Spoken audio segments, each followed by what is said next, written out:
Chapter 135. It turned out that his master had already calculated. Qin Chongqing felt somewhat emotional.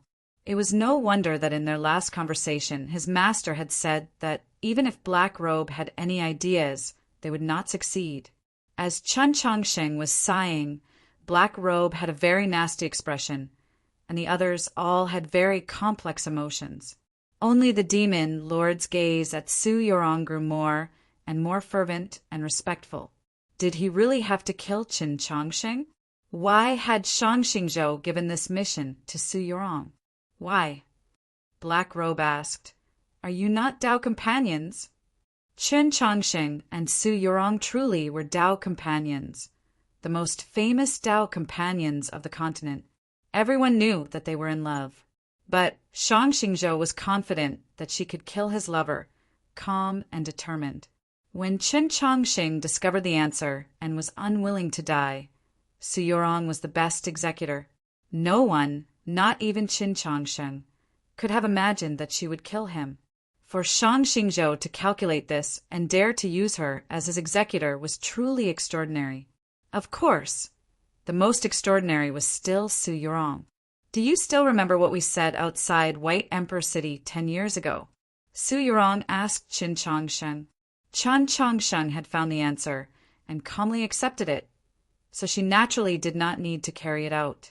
Those two questions seemed to have been spoken at the same time, but she had come a little later. Qin Chongqing remembered what she had said. If your wife treated you extremely well, but had an extremely bad personality and was a great evil, what would you do?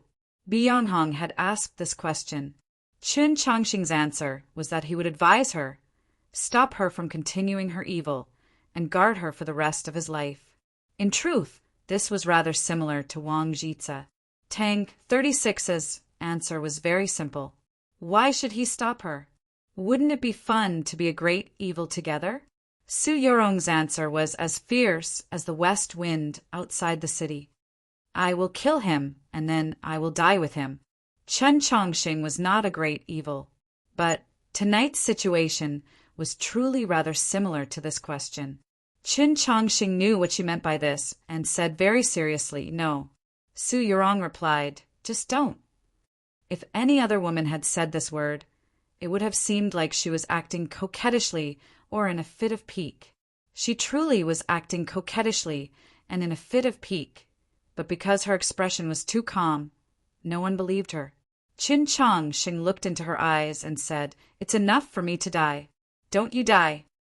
Su Yorong said, I don't want to lie to you. If you die, how can you stop me? Qin Chongqing thought about it and said, that makes sense. Then let's go together. No sorrow, no eagerness, no tears. Just like that, he spoke calmly of sharing life and death together. Yi Xiaolian silently wept. Gigi was very angry. The crowd was filled with respect. The Pope and the Holy Maiden were indeed extraordinary people. Only two people had different reactions. They were both very intense. Tang 36 shouted angrily, you two are idiots. It's not the last moment yet. So why are you pretending to be a loving couple? Black Robe shouted sternly, come on, kill each other. I don't believe you can really do it. I'm not an idiot. I'm not in a hurry to make a move. I'm just telling you that I can make your plan fail at any time. Su Yorong used a single sentence to answer their questions. She then turned to Wang Jitsa and said, you can think about it a little longer. Wang Jitsa kept thinking, observing and waiting. He had yet to see that change. But to his surprise, he noticed a few problems. The spatial path connecting the two continents was clearly rather unstable. There was nothing wrong with the pillar of light from the sacred light continent, even though he had been observing it for several centuries in Sengarama Temple. He had never seen such pure energy. The problem was with Qin Chongqing's body. The amount of sacred light burning within him seemed to be a little less. Of course, this was a good thing. Black Robe had also noticed this problem. She was very shocked because she could not understand. She was keenly aware of just how many sacrifices the foreign pope had made and how much sacred light had been poured into Qin Chongqing's fruit. As an individual, one could even say that the sacred light in his body was inexhaustible. Even though Qin Changsheng had suffered many injuries over the years, lost much sacred light, and consumed much of it, it was probably not even a 10,000th of the original amount. Why was it that the amount of sacred light in his body had decreased so much? Even the spatial path had become somewhat unstable. More and more people began to notice this problem. Many people also thought of the answer. Black Robe also thought of it. Qin Changsheng had refined many cinnabar pills over the years, bleeding a great deal every month. This blood was rich in the energy of sacred light, so it was called sacred blood by the believers. Black Robe had an abnormally nasty complexion. She took out a metal plate, closed her eyes, and began to calculate. Su Yurong also took out her faded star plate and began to calculate. The atmosphere grew even tenser. Several dozen gazes were constantly shifting between Black Robe and Su Yurong. In terms of calculation and deduction, these two women were unquestionably the strongest experts in the world. After a short while, Black Robe opened her eyes, a gratified smile on her lips. A few moments later, Su Yurong also opened her eyes and tiredly shook her head. Upon seeing this scene, the crowd knew the result. The spatial path truly is rather unstable, but it's enough to last until the angel army arrives. Black Robe stared into Su Yurong's eyes like an old witch staring at an apple. She giggled, so you still have to kill him. Tang 36 could not understand, nor could Xiao Zhang, Ling Haizhuang, and the others. If Qin Changsheng died, the spatial path would be severed, and Black Robe's lifelong wish would come to nothing. Shouldn't she be very nervous right now? Why did she seem to be more concerned about whether Su Yurong would kill Qin Changsheng? Only Su Yurong, Yi Xiaolian, and Gigi understood this problem. Perhaps Nank also vaguely understood, because they were women. You or me? Su Yurong asked. I'll do it myself. Qin Changsheng said. So. Countless sword whistles rang out. Countless white turbulence appeared in the night sky. 3,000 swords tore through the air, like swallows returning, quietly suspended in the surroundings, as if the storm had stopped. The South Stream, Temple Sword Array, was formed. Qin Changsheng stood inside, just like so many battles in the past. But tonight, all the swords were turned around and pointed at him with their sharp tips. Qin Changsheng closed his eyes. The 3,000 swords vibrated and buzzed as if they were struggling. Ever since he had left the garden of Zhou's sword pool, his mind had become one with the storm of swords. This was the first time something like this had happened. The swords understood his intentions, but they were unwilling to obey. But in the end, this was his sword. So. 3,000 swords fell from the night sky and attacked Qin Changsheng like a storm. Tang 36's face was pale. Yi Xiaolian fiercely covered her mouth. The cinnabar mole between the little black dragon's eyebrows was incomparably red, and her vertical pupils were brimming with frenzied rage. Yet Su Yurong still did not look at him. She was still looking at Wang Jitsa. Wang Jitsa finally moved. His sleeve moved, but in the next moment he did not raise his left hand. Instead, he let out a soft gasp. Everyone, including him, saw an inconceivable sight. When the swords flew around him, they suddenly stopped in midair. Time seemed to stop. Chapter 136. When time stopped, all things would stop. Even the several hundred angels on the other side of the crystal wall, slowly descending from the pillar of light, also stopped. The rays of light pierced through their wings, transforming into countless thin threads in a beautiful sight. Qin Changsheng could be said to be the person who thought about death the most in the world. This was because before that night in the Mausoleum of Books, he had been living in the shadow of death at every moment. Although he had later obtained his freedom, when he needed to, he could very quickly return to the past and easily make a decision. When the 3,000 swords flew back from the night sky and were about to pierce through his body, He truly believed himself to be dead. On the spiritual plane, he was dead, but on the material plane, he was still alive. There was a very fine line between life and death, and on this line was a very profound state. It could be understood as superposition, but it could also be understood as neither. Entering this state was actually not difficult. Perhaps every life would enter this state once at the end of its life. The problem was that once a life entered this state, it could no longer return to the state of existence. It could only move forward into the endless abyss or above the sea of stars. Only in the most extreme of circumstances would there be exceptions, like tonight. These swords were all Qin Chongqing's swords. They were connected to his mind, and could even be said to coexist with him. When Qin Chongqing entered this state, the swords naturally stopped. Thus, he and the storm of swords entered a relatively stable and extremely sensitive state. Even time had temporarily stopped. No one knew if he would die or live in the next moment. The still world became a painting, or rather, a curtain. Suddenly, Qin Chongqing opened his eyes.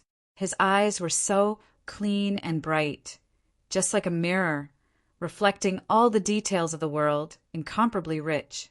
In the abyss on the other side of the demon flames, on the pitch-black cliff, a verdant weed suddenly sprouted. Time was no longer still. The world once more began to come to life. Countless cries of alarm rose up, and then everything fell silent. Everyone sensed that something had happened to Qin Chongqing's body. The Tang Old Master, Wang Jitsa, and the others had a more direct and accurate sense of this, because they had once had similar experiences. Black Robe's complexion became extremely unsightly. They could see the power of laws on Qin Chongqing's body. Qin Chongqing had not completely comprehended this law, much less surpassed it.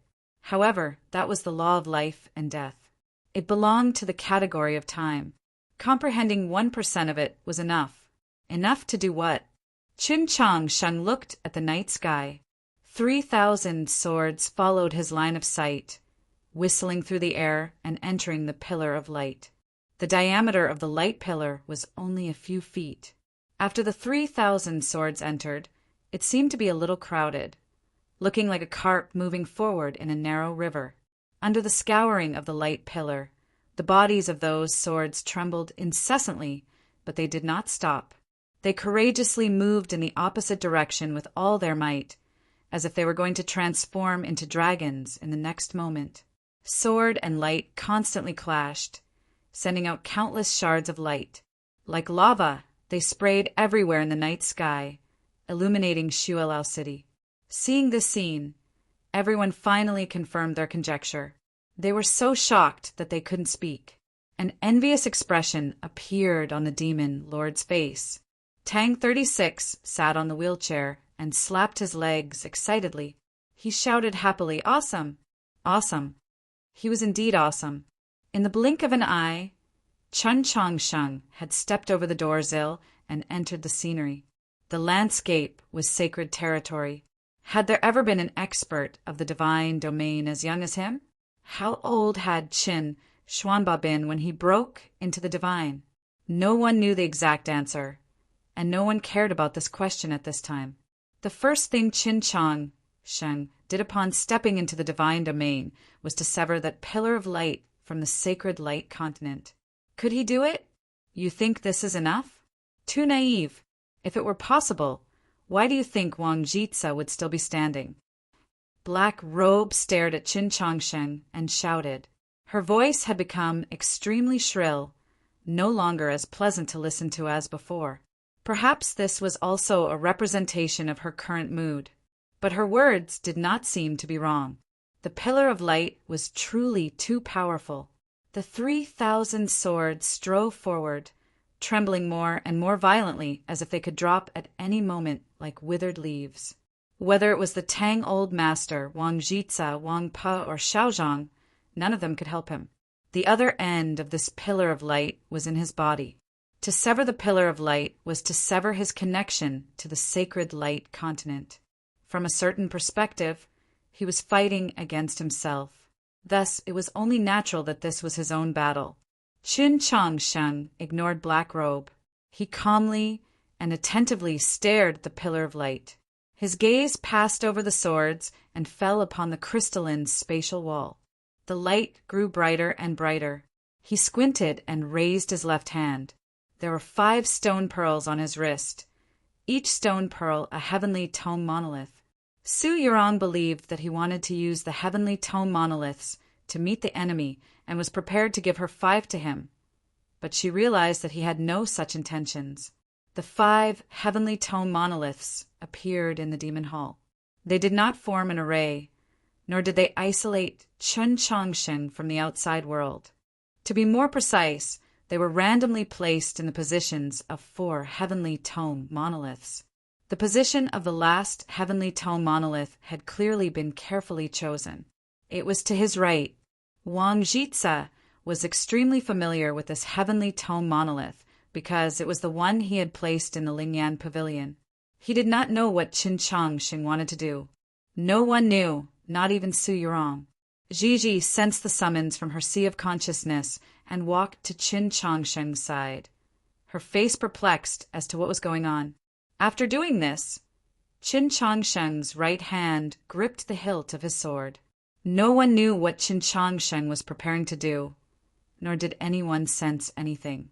Shockingly, the archangel on the other side of the transparent mirror of light seemed to sense an intense danger, even though it was still millions of li away from the central continent. A vigilant expression appeared on its indifferent and unconscious face as it retreated. "Are you ready?" No one knew who Qin Changsheng was asking. From the heavenly tome monolith to his right, Luolua's somewhat perplexed voice suddenly came out. "Teacher, is that you? What's the matter?" Qin Changsheng replied, "It's nothing. It's fine as long as you're here." He unsheathed the stainless sword and slashed at the night sky. A dense sword intent rose up. The 3,000 swords roused themselves and howled once more, charging at the end of the pillar of light. They were unending and unending, transforming into a massive sword.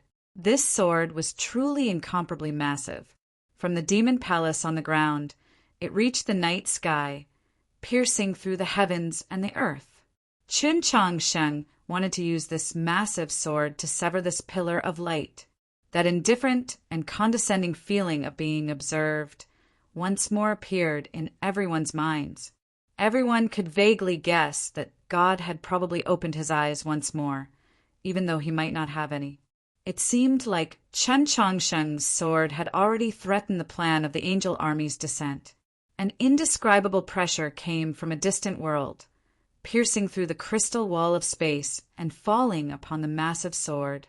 The night sky resounded with an extremely unpleasant sound of friction and bending metal. Qin Changsheng's face was pale, but his eyes were even calmer. Gigi stared in a daze at him in the pillar of light, not knowing what she should do. Luolua's anxious voice came from the heavenly tome monolith. Teacher, are you okay? Say something." The sounds of friction and bending metal gradually faded away. The massive sword was still holding up against the descending pillar of light Qin Changsheng had held. Such a powerful sword. On the snowy plains, Su Li's heaven-shaking sword was only at this level. No matter how talented Qin Changsheng was in the path of the sword and could be considered a grandmaster, he was still young and had only just broken into the divine. How could he use such a powerful sword? No one could understand. Wang Jitse suddenly thought of an extremely ancient Taoist scripture and fell into deep thought. He gazed at the perplexed, anxious, and bewildered Gigi outside the pillar of light and quietly thought, "This is the azure dragon." Then he turned to the black, heavenly tome monolith and thought, "This is the white tiger." Finally, he turned to Su Yurong and thought, "This is the phoenix." From their positions, she was rather far from Qin Changsheng, making it impossible to see anything special about her. The azure dragon to the left, the white tiger to the right, the phoenix in the heart. Wang Jitse's eyes brightened as he sighed. Formidable. A sword that even he admired was naturally formidable to the extreme. But this sword was still only able to enter a stalemate with the pillar of light from the sacred light continent. Two unimaginably powerful chis, separated by millions of li, were battling in space. You can't succeed. That's insubstantial light. How can you sever it? Black Robe stared at Qin Changsheng's face and shrieked. Only if your true body can travel millions of li away and sever the source of the pillar of light. Sometimes a prophecy could become a prophecy, but the process of calculation and deduction had been concealed. Black Robe was most skilled at calculation and deduction. When she said those words, it was highly likely that she had subconsciously feared that such a thing would happen, though not even she had sensed it. Thus, such a thing really did happen. A sword glow flitted through the night sky. 3 years ago, when I first wrote the book, I did not foresee the scene of the azure dragon on the left and the white tiger on the right. It was because I first wrote about Luo and then Gigi, so this possibility very naturally appeared. 2 years ago, a reader pointed it out, and then I've always been thinking about when I should have this large-scale oil painting appear before everyone's eyes. It's just that after thinking it over, I ultimately chose the smallest stage and the most cautious display. It's fine to just laugh with everyone. After all, it's not the main plot. Chapter 137. This sword glow was extremely faint, like the trace left behind by a fallen leaf in the wind. If one did not stare closely, it would be impossible to notice. With a light swish, an extremely thin sword slash appeared in the night sky. This sword slash happened to be on the transparent mirror of light. A cut had been made on the wine sack, allowing wine to spill out. The golden liquid poured down like a waterfall toward the mirror of light, and the surface of the mirror began to visibly shrink. This meant that the spatial crystal wall was beginning to stabilize and that the path was disappearing. The pillar of light was still connecting the two worlds. The archangel floated into the distance, his thin lips parting as he soundlessly said something. With a crack, the distant pillar of light suddenly snapped in half. Like an iceberg, it slowly slid down the smooth surface. Half of the pillar of light fell into the void, gradually drifting away until it was finally annihilated. It was impossible to say if the archangel and the several dozen fastest angels would be able to survive the chaotic streams of space. The most miserable were the 200-some angels in the rear. The breaking of the pillar of light and its descent represented the dislocation of space.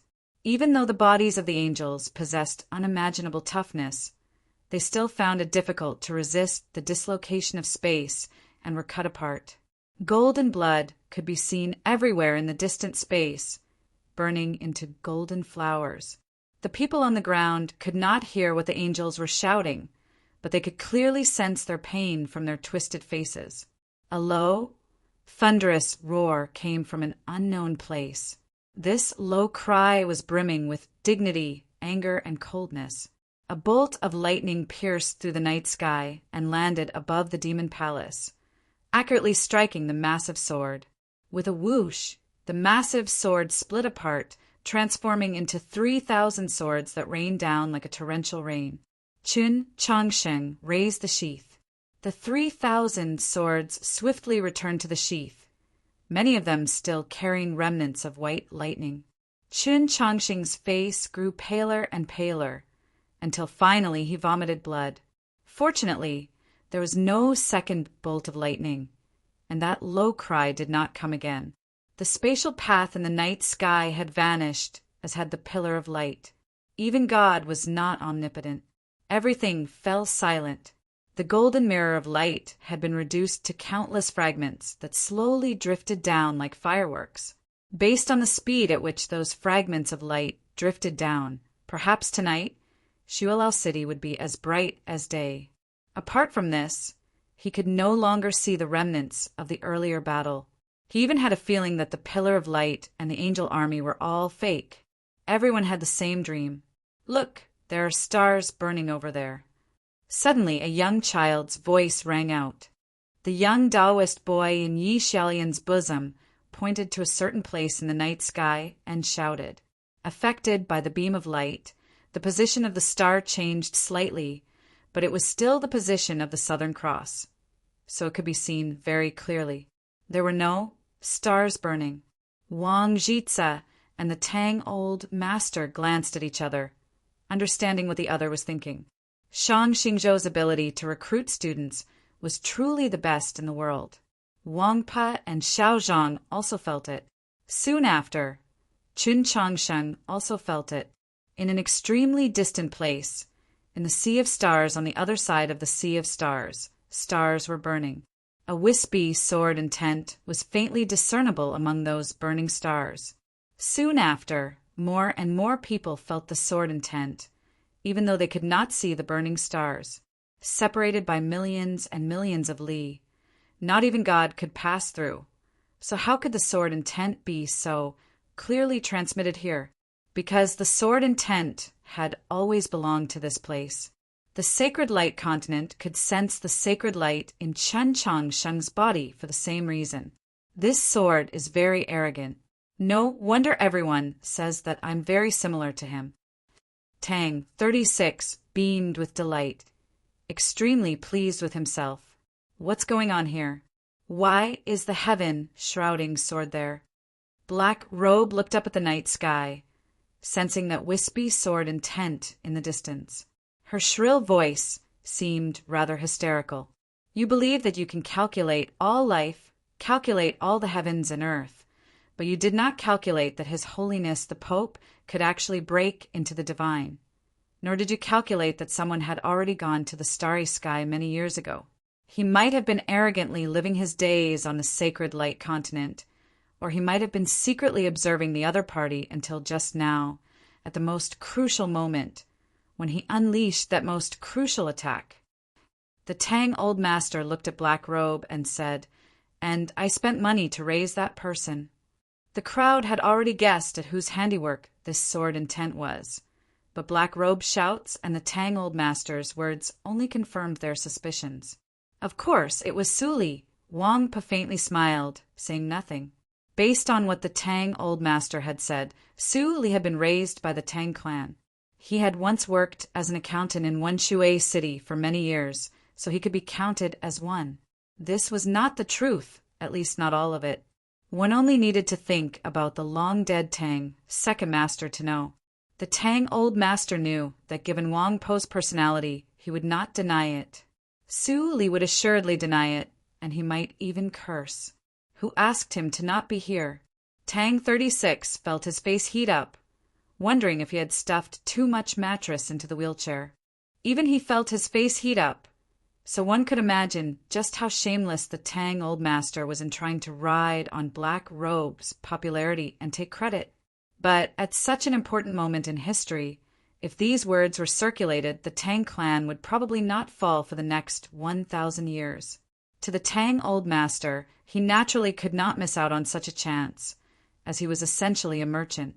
Other than failing to calculate that Chun Changsheng would break into the divine, Su Li's sword, and the Tang Old Master's shamelessness, Black Robe had also failed to calculate for one thing. Tonight, the spatial path was particularly unstable. The near annihilation of the angel army of the Sacred Light Continent was not because of Su Li's sword. No matter how strong Su Li's sword was, it could not have reached such a level. But his sword had succeeded in severing the pillar of light, causing space to distort. The majestic power of space was like time, difficult to resist, which was why those angels had died one after another. Based on her calculations, the spatial path should have been extremely sturdy. Even if Chun Changxing broke into the divine and Su Li's sword came down from the heavens, it would still be impossible to break it. This was because the amount of sacred light in Chun Changxing's body had greatly decreased. For 10 years, Chun Changsheng had incessantly used his blood to refine the cinnabar pill, even though he had consumed a vast amount of energy and had never advanced in his cultivation. Who would have thought that it would lead to such an outcome? It seemed that good people truly did have good karma. Many gazes fell on Chun Changxing, all of them filled with respect. Chun Changxing's gaze fell on the small carriage outside the crowd. "Master, Did you already calculate these things? Then, did you already make that medicine, but you still had me constantly make cinnabar pills? Also, did you always want to kill me because of tonight's events? Chen Changsheng knew that he might be overthinking things, that this sort of conjecture was just a glorification of the dead, but he still couldn't stop himself from thinking this way. In this way, he could more easily convince himself that it wasn't that his master didn't like him, but that there were some more important matters that he had to do. There were no answers to these questions, and no one knew what Shang Xingzhou was thinking. Just like at this moment, no one knew what Black Robe was thinking. All her plans had failed, her lifelong pursuit destroyed in a single night. No one would be able to accept this. She stood there, her despair turning into numbness long ago. She could even sense no life. Wang Jitsa walked up to her, took her hand, and said, "Don't be like this in the future." After saying this, he nodded to the Tang Old Master and Qin Changsheng, and then led Black Robe out of the hall. Black Robe lowered her head, appearing especially obedient, like a naughty child being brought home by its parent. The demon hall was abnormally quiet. Ling Haizhuang and the others looked at Chen Changsheng. Chen Changsheng looked pensively at the stone steps. The white paper on Xiao Zhang's face flapped, and it was hard to tell if he was gasping for breath or something else. Wang Po looked at the ground at his feet, seemingly lost in thought. The Tang Old Master's eyes were closed, as if he had fallen asleep. Finally, a voice broke the silence. "Slow down." Tang 36 calmly asked Wang Jitsa, "Lord Wang, what is the meaning of this?" Qin Changsheng drew back his gaze. Xiao Zhang gave a strange cry. Wang Po raised his head. The Tang Old Master opened his eyes. They all looked to Wang Jitsa. This was his attitude. "In the end, she is my wife, and the human race has truly let down her brother and sister too much." Wang Jitsa said to the crowd, "I have already crippled her cultivation. In the future, I will take her to Sangarama Temple to cultivate and atone for her crimes. I will not allow her to wreak havoc in the human world." The Tang Old Master and Wang Po could naturally see that the moment Wang Jitsa had taken Black Robe's hand, Black Robe's cultivation had been crippled. They did not know what to do. Wang Jitsa's attitude was very clear and sincere, and his reason seemed very sufficient. More importantly, he was Wang Jitsa.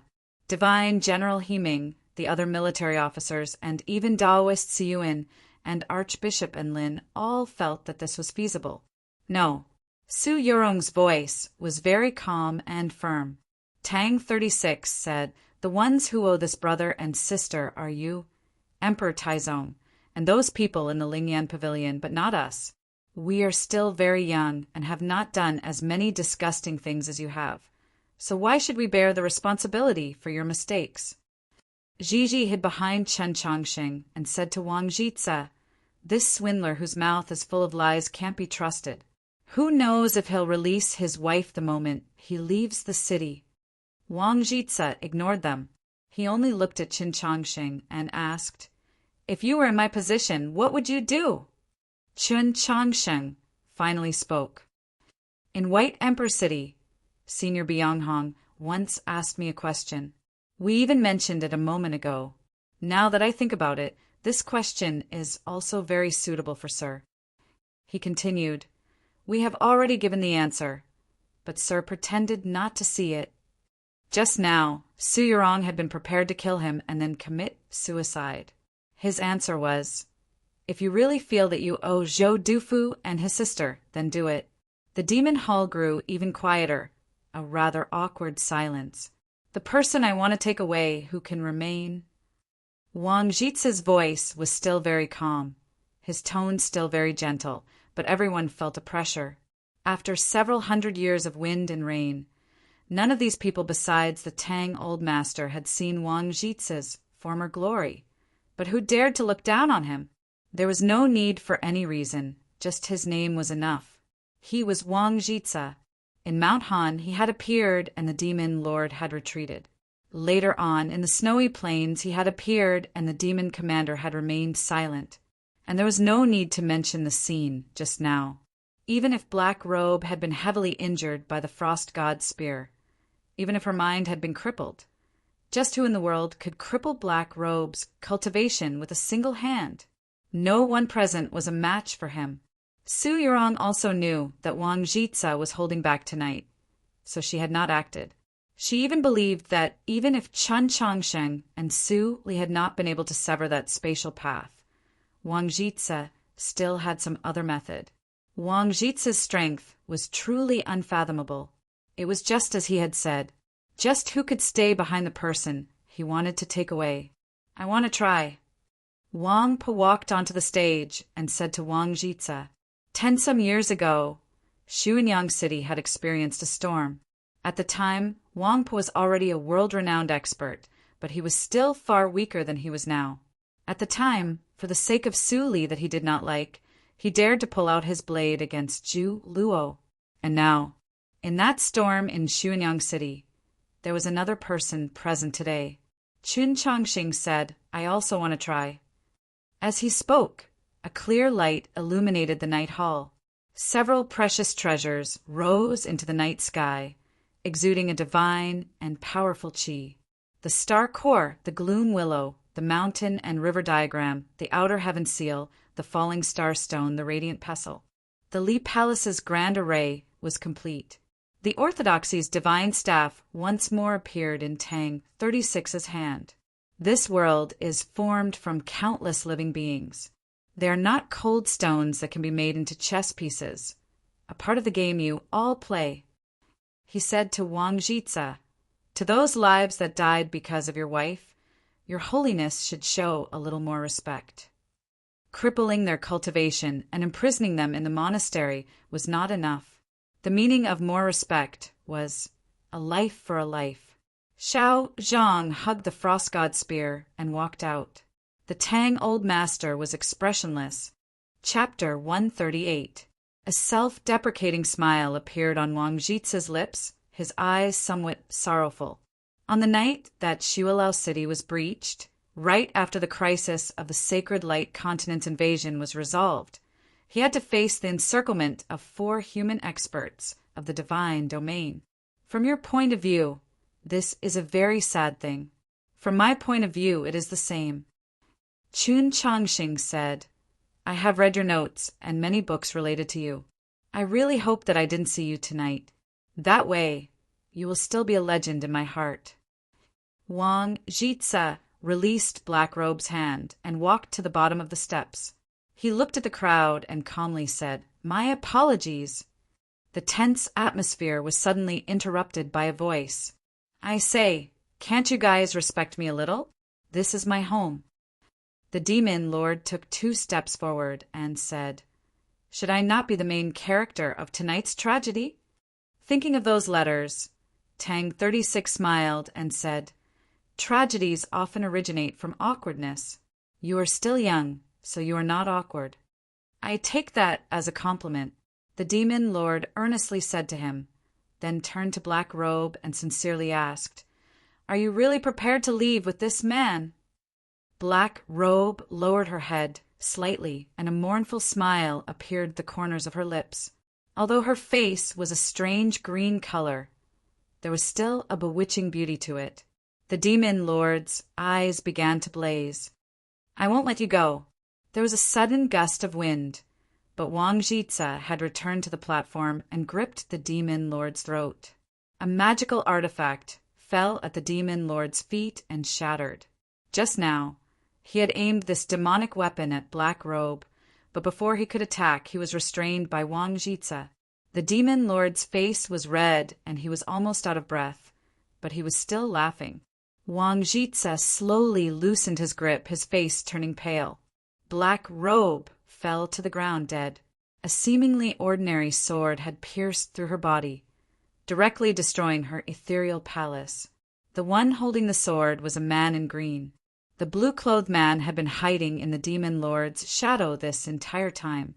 Only when he found the opportunity did he suddenly strike. Even with the demon lord's help, Even with Wang Jitsa's attention focused on Wang Po's group, the blue-clothed man who could kill in front of Wang Jitsa was no ordinary assassin. He was the #1 assassin in the world, Lu Qing. Qin Changsheng and Wang Po looked at each other. The 3 people in the storm of Xuanyang City had all arrived. Black Robe died just like that. Wang Jitsa quietly stood in front of her, not knowing what he was thinking. In the end, he didn't make a move. He picked up Black Robe's corpse and walked out of the Devil Hall, quickly disappearing from sight. Tang 36 said to the Demon Lord, "Thank you." The Demon Lord replied, "I said before that I love her. If we can't be born on the same day, month, and year, we can at least die on the same day." Tang 36 said, "I can't stand you." The Demon Lord smiled. "There's no need to suffer in the future. Goodbye." Chen Changsheng said seriously, "Take care." Tang 36 got off the wheelchair with some difficulty and said to him, "Take care." Walking into the dark demon flames, the Demon Lord's body gradually faded into nothingness. Until the very last moment, there was still a smile on his face. It was a bit satisfied, a bit strange, unknown as to what it meant. It was snowing. Snowflakes fluttered everywhere in the night sky. The light fragments were still floating in the night sky like fireworks. Wang Jitsa hugged Black Robe and left Xuelao City. Half a city of fireworks, half a city of snow. On a snowy hill in the distance, a black goat watched them quietly. The night would eventually pass and the dawn would assuredly come. The rebel army had finally been routed and fled the capital. The North Pacifying Army and the Imperial Guards joined forces and began their pursuit. Xian Yuan handed command over to the human officers and remained in the Orthodox Academy. After a night of bitter battle, even though he was half a step from the divine, he had still suffered many injuries. This was especially the case when he had been surrounded by the experts of the Tianhai clan, where a large wound had been cut open on his left shoulder. At the time, blood had flowed out like a waterfall. Even he found it rather strange that he still did not feel dizzy. Of course, those experts of the Tianhai clan had all died to his metal sword. When he thought about how many years ago he had been crippled by Tianhaier at the Ivy Festival, Xian Yuan couldn't help but feel rather emotional. He knew that Tianhaier had died 3 years ago, supposedly from depression. As he walked through the Orthodox Academy, feeling the reverent gazes of the teachers and students, Xian Yuan felt rather uncomfortable. The teachers and students of the Orthodox Academy clearly treated him as a stranger. He was an old friend of the Orthodox Academy, and he even seemed to have a position. The depository was much quieter. That short wall had already been torn down, but the small building was still in its original state. Other than Su Mayu, no teacher or student could live there. Those rooms had been left for Zhixiu, Tang 36, Qin Changsheng, and him. There were many trees in front of the small building, and even more in the forest near the imperial palace. Xian Yuan felt nostalgic and also a little regretful. In the past, he would often knock into trees in that forest, but now he did not dare to do so. Now, a casual knock could snap even the thickest tree. Walking to the other side of the lake, Xian Yuan saw the kitchen that he was most familiar with. The kitchen had been destroyed by Wu Qiongbai, and this one had been repaired later, but there was no difference. Xian Yuan walked into the kitchen and looked at the pots and pans. When he thought about Chun Chongqing's request for less oil and less salt, he felt like his mouth was about to turn into a bird. Then he thought about the boiled blue lobster with white rice that he and Tang 36 had eaten many times, and he felt like his mouth was about to water. There was nothing to eat in the kitchen. It seemed that no one usually used it. Xian Yuan felt rather regretful. Before leaving, he silently gazed at the neat pile of firewood, then thrust his sword into it. Many years ago, when he was cooking in this place, he had done this out of habit. But today he did not intend to take the sword away, because he wanted to learn from Tang 36 and Qin Chongqing. Several decades, or even several centuries later, a bullied new student of the Orthodox Academy would discover this sword in the pile of firewood. What sort of story would happen after that? Xian Yuanpa was filled with anticipation. Luo Luo was also very interested in this matter and began to laugh. But the laughter quickly stopped. She was not in a very good mood. Last night had been very long. First, her martial uncle the emperor had turned into a sun, and then her teacher had talked to her in Shuilao City, telling her not to move around recklessly.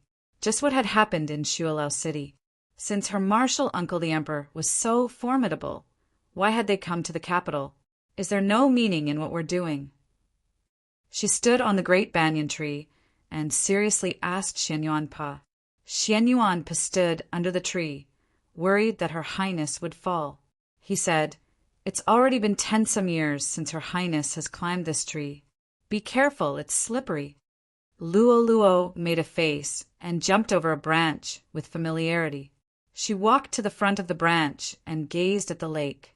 The tree would grow, but its shape would not change too much.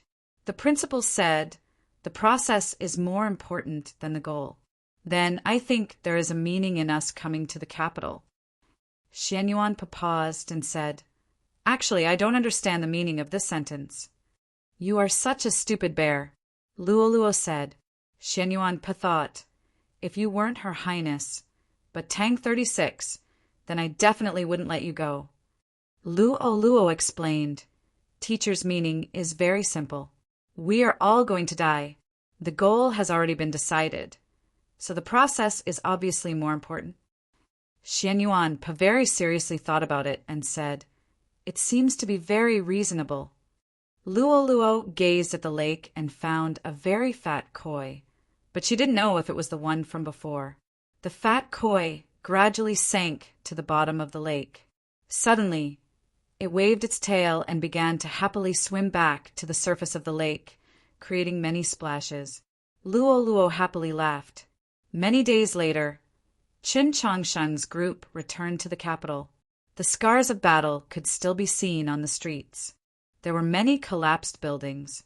It was said that even the reception hall of the Divine General of the East's estate had collapsed. Fortunately, no one had been hurt. The restaurants in 100 Flowers Lane had suffered even more severe losses. After 2 rounds of autumn rain, smoke still rose from who knew where. Qin Changxing did not first return to Li Palace, but went directly to the Orthodox Academy. They hadn't seen each other for a long time, but they missed each other very much. Just as Luo Luo was about to throw herself into his embrace, she suddenly felt that there was something different about his body. She couldn't help but widen her eyes. Qin Changxing nodded. Luo Luo gave a soft cry and quickly covered her mouth. Her eyes filled with surprise. Qin Changxing smiled and rubbed her head. Luo Luo tilted her head and squinted her eyes. She was like a little tiger, very cute. Qin Changxing pulled back his hand. Luo Luo was just about to continue her previous action of throwing herself into her teacher's embrace when she suddenly saw a smear of white clothing. She quickly restrained her smile and said seriously, "Greetings, teacher's wife." Su Yurong returned. Tang 36 also returned. Su Mou, Chu Wenbin, and the other teachers and students also returned. Of course, there would always be some people who would not return. Guan Feibai and Bai Kai did not go to the capital to meet with Go Hanshi, but instead returned to Mount Li. When the Mount Li disciples saw those urns of bone ash, they loudly wept and then got drunk for 3 days. Qi Jian was also very sad because Senior Liang Banhu had died, but she did not drink because, besides sadness, she was even more worried. Zhixiu did not return. He did not return to Mount Li, nor did he return to the Orthodox Academy. The wolf tribe of the steppe was also constantly searching for news of him. No one knew where he was, nor did they know if he was dead or alive. Qin Changsheng looked at the tightly shut door and said, "If he was able to come out of Zhou prison alive, there's no reason for him to just die like this." Tang 36 replied, "I also believe that he's still alive because he still owes me a lot of money." Shuilao City welcomed a bitter winter. Snow the size of goose feathers incessantly descended from the sky. The supplies left behind by the deaths of the nobles in the city were rather plentiful, but the days outside the city were very difficult. The human occupying army used strict laws to maintain law and order within the city, but they could not care so much outside the city. They could only wait until next spring to see if there would be any food reinforcements. In the northern part of the city was a grassy slope. It was so covered in thick snow that it was impossible to tell that this place had once been a graveyard. Only the occasional black monolith peeking out of the snow indicated that this place had once been used. The snow suddenly began to move, gradually bulging up. Then the snow fell back, revealing a person. This person was dressed in tattered clothes. The skin that was exposed outside the clothes was a nauseating green color and exuded the thick stench of corpses. It was hard to tell if this was a corpse or a living person. If not for the fact that the weather was so cold, the stench of corpses would probably have traveled very far. The freak scooped up the snow and slowly washed his green body. Then he found a black robe from the grave beneath the snow and draped it over his body. By raising the hood, he could block out the wind and snow, as well as his vision. One could faintly see that the freak's eyes were extremely cold. What follows is an advertisement of 600 words. I earnestly request that you read to the end. In the future, I will never advertise as seriously as I did today. Furthermore, there is a very important matter that I would like to discuss with everyone. The opening message was clear. Choosing Heaven is about to be published. This time, I was the one who contacted the publisher. The publishing house is the people's literature publishing house. It is reliable. The cover is also absolutely elegant. It does not seek to be flashy, but it is definitely reliable. The most reliable thing is that this time, Choosing Heaven can finally be published in its entirety. Yes, you did not misunderstand. You no longer need to worry about not being able to buy the rest of the books after buying one or a few. Facepalm. There are 8 volumes in total. It will be released into the market in 2 batches. When the time comes, everyone can purchase it from major bookstores or online bookstores. Each book has about 400,000 words, so the price will naturally be slightly higher. There should be a certain possibility of a discount. If you have spare money and want to collect or read hardcover books, you might as well buy a set. The reason why I am so serious about promoting it is because this is a very good opportunity to collect. Every time I do not have a signed book for everyone, I am also very anxious. This time I signed 2,000 copies. I am really exhausted. In the end, I almost forgot how to write the word fishy. Earlier, I said that I would like to discuss an important matter with everyone. It was because many readers bought the previous book and felt very sorry. I was too unreliable. I wanted to find a way to make up for it. It would not be good to let everyone buy it again. However, it is really difficult to get a refund, and there is not much practical possibility. In the end, I could only think of a way. I will donate the remuneration from the first 2 volumes in everyone's name to a very reliable charity organization like Shantian Scholarship. It will be just like what we did on our WeChat official account in the past. I don't know if everyone thinks this is feasible. Of course, even if you think it is not feasible, I can only do this. Facepalm once again walked away. Please support the publication of Choosing Heaven. Thank you, everyone. Bow. Chapter 139. The freak that had crawled out of the graveyard was Black Robe. Her methods truly were extraordinary. She had managed to deceive everyone. Yes, this graveyard was not an altar used to communicate with the sacred light continent, but a method to divert the demon lord's attention. But this graveyard truly was an altar. Those nobles that had been used as sacrifices had not been offered to the sacred light continent, but to the abyss to help her resurrect. This evil method was the greatest secret that had allowed her to live for so many years and be so difficult to kill or capture. In the past several hundred years, she had already done this twice. When she had established the spatial path to the sacred light continent, she had not forgotten to arrange her escape route. Thus, when Chen Chongqing broke into the divine and Su Li's sword came from the heavens, she had truly been disappointed and pained. But it was not enough to make her despair. As long as she was still alive, there was a chance to stage a comeback. At that time, she had already prepared herself to be killed by the human experts and only needed to be resurrected through the sacrificial altar. Who could have expected that Wang Jitsa was not planning to kill her, only to imprison her in Sangarama Temple, even willing to fall out with the human experts? This matter was truly rather ironic. Black Robe was not moved, only worried. The demon lord sensed her emotions, so he thought of a way to help Lu Qing kill her. In name, he wanted to live and die with her, but in reality, he did not. Even though the demon lord did not know what Black Robe wanted to do at the time, it could only be said that the demon lord truly loved her. The winds howled and the snow rustled. Her gaze fell on the snow, and she saw the small amount of golden blood left in the snow. This was all the blood of the demon commander. The demon commander was her most trusted companion. The body she was currently using had been personally chosen by the demon commander and placed into this grave. Black Robe knew what the demon commander had encountered afterward. She was deeply sorry for this. Even in the end, the demon commander did not know that she had deceived her. She wanted to exterminate the demon race as well. Black Robe squatted down, dipped a hand in the discolored golden blood, brought it to her nose, sniffed it, and then kissed it. She stood up and walked up the slope. She had remained in the grave for many days, only daring to emerge when she was sure that the human army had relaxed its guard. In the past few days, she had eaten nothing but snow water and had to endure the torment of the bitter cold, so she was very weak now. Most importantly, she needed to cultivate again. She needed dozens of days to have the ability to protect herself. As for recovering to her peak, it would probably take dozens of years.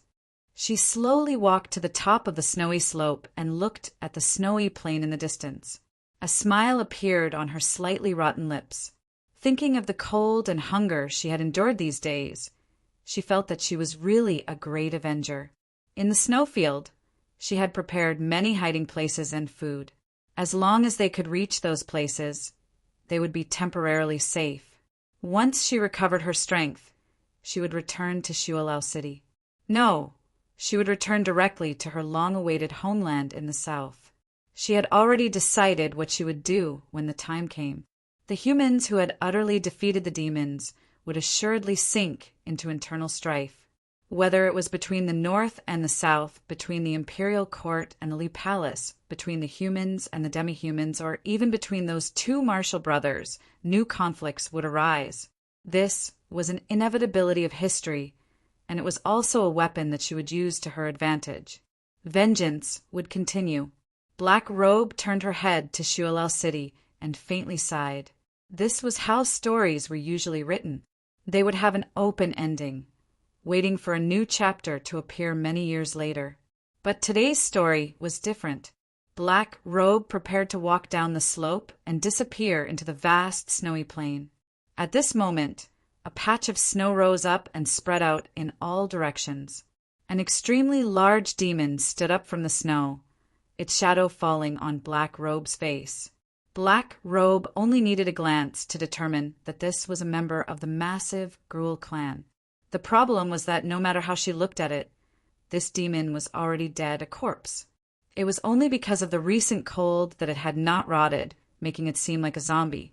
How could a zombie stand up from beneath the graveyard and then lunge at her? Black Robe's pupils constricted as she watched the approaching corpse. Just what sort of ghost is this? In the past, Black Robe only needed to wave her sleeve, or even glance, to turn this corpse into powder. But now she had lost all her cultivation and was extremely weak. She simply did not have this ability, and could not even dodge. Boom! The towering demon corpse pressed down on Black Robe's body, pressing her into the snowy ground. Whether by coincidence or design, there was a hard rock in the snow that happened to press against her neck. There was a light crack. Black Robe's neck snapped. Blood slowly flowed out, gradually dyeing the snow red. Her eyes were wide open as she stared at the gloomy sky, brimming with anger, despair, and a tinge of confusion. At this moment, she could not even blow away the snowflakes that were about to fall into her eyes, much less push away that heavy demon corpse. She could only helplessly wait for death to come. After a while, the heavy demon corpse flipped to the side. Accompanied by a tearing sound, a crack appeared on the chest and abdomen of the corpse, and a person slowly crawled out from inside. This person was dressed in very thin clothes, and his body was covered in blood and dirt. He was extremely thin, his face pale, and he exuded a foul stench. Perhaps because he had used up the last of his strength, the person heavily gasped for breath as he lay motionless on the snow, right next to Black Robe. With some difficulty, Black Robe turned her head and asked, "Who are you?" The person's voice was very soft and hoarse, as it had been many days since he had drunk water. "I am Jishyo." Black Robe knew who Jishyo was and said nothing. A cold wind howled over the snowy slope. Cavalry rode by in the distance, but no one noticed that two people were quietly lying side by side at the top of the slope. If someone were to look down from the sky, they would perhaps find the scene rather beautiful, that they were lovers who had committed suicide for love. Regretfully, this was not the truth. After some time, Black Robe gave a faint sigh and asked, "How did you know?" She was naturally asking how Jishyo had guessed that she would borrow the corpse in the graveyard to revive. Jishyo replied, "I don't know what you want to do, but when I came to this graveyard, I just happened to see you here." At the time, the human army was on the verge of breaking through Shualao City. At such a tense moment, the injured Black Robe was still in the mood to come to this graveyard, which meant that this graveyard was very important to her. Black Robe asked, "So you were waiting here for me to return?" Jishyo replied, "Yes." Black Robe asked, "Could it be that you never thought that your theory might be wrong?" On that night in the demon hall, she had been killed by Lu Qing, and her soul had borrowed the power of the sacrificial altar to escape, but she had not been in a hurry to leave. Instead, she had cautiously and carefully hidden herself in the graveyard for several dozen days. She could not think of anyone who could endure more than her. Moreover, there was no reason for Jishyo to wait in the graveyard for so many days for a theory. Jishyo replied, "I'm not needed anywhere else. I'm suited for picking up the loose ends and making up for the deficiencies." Black Robe asked, "What if I never appeared? Would you have waited forever, until you finally became a real zombie?" Jishyo replied, "I wouldn't. Once I'm sure that you won't return, I will naturally leave." Black Robe asked, "How can you be sure?" Jishyo replied, "When hunting, the most important thing is not experience, but intuition." Black Robe asked, "And if your intuition is wrong?" Jishyo replied, "Not every hunt will guarantee that I'll be able to catch prey. Next time will be fine." Black Robe thought it over, then said, "That's reasonable." The news of Jishyo's reappearance quickly spread to the capital, and with it came an even more secretive piece of news. Only when he read the contents of the letter did Chen Chongqing realize that Black Robe had not died, but had died at Jishyo's hands. This matter was not made public because Jishyo had clearly stated in the letter that he did not need this sort of honor. For the sake of all aspects, it was best to treat this episode as if it had never happened. Thus, Lu Qing still believed that Black Robe had died to his sword and felt that he no longer had any career to pursue. After confirming that the imperial court and the Li Palace did not need him to inquire about Chao Yunping, he calmly ended his career as an assassin under the witness of Su Yorong and Enlin, beginning his later years. Chen Chongqing went to the alley of the Northern Military Department and met with Prince Chen Lu. At this point, Prince Chen Lu naturally had no further need to conceal anything. His calmness was tinged with a tinge of arrogance, without the slightest awareness of being a prisoner. As he gazed at the somewhat unfamiliar face of this once familiar friend, Chen Chongqing finally understood why Tang 36 had never liked him. Prince Chen Lu was an extremely cool-headed and clear-headed person. He lived very clearly, knowing just what he wanted to pursue with his life. As a result, his desires appeared very open and above board, and could also be understood as naked. In the end, what appeared was tranquility, and this was the kind of hypocrisy that Tang 36 loathed the most. Prince Chenlu looked into Chen Chongqing's eyes and said, "In another history, perhaps I won in the end." Chen Chongqing replied, "Perhaps because I was not in that history." 4 years ago, a crabapple tree was replanted in that small courtyard in the alley of the Northern Military Department. 2 years ago, the restoration of the Mausoleum of Books was formally completed. The river embankments and bluestone paths that had been destroyed in the war 10 some years ago and the conflict 10 years ago had all been repaired. Under the careful work of skilled craftsmen, they did not give off a particularly new feeling, but rather seemed as if they had been repaired. As he gazed at the green forest, Wang Pu thought of Sun Mei. He walked onto the divine path and no one stopped him. The pavilion had already collapsed, but it had not been repaired. Han Qing was already dead, so there were no more mausoleum guardians. He walked to the peak and gazed at the wordless, heavenly tome monolith in silence for a very long time. He turned around and gazed down at the capital, his gaze ultimately resting on the imperial palace. It was a cool autumn day. He turned and left. He never returned to the capital again. Qin Chongqing went to the imperial palace and told Yuren of Wang Po's departure.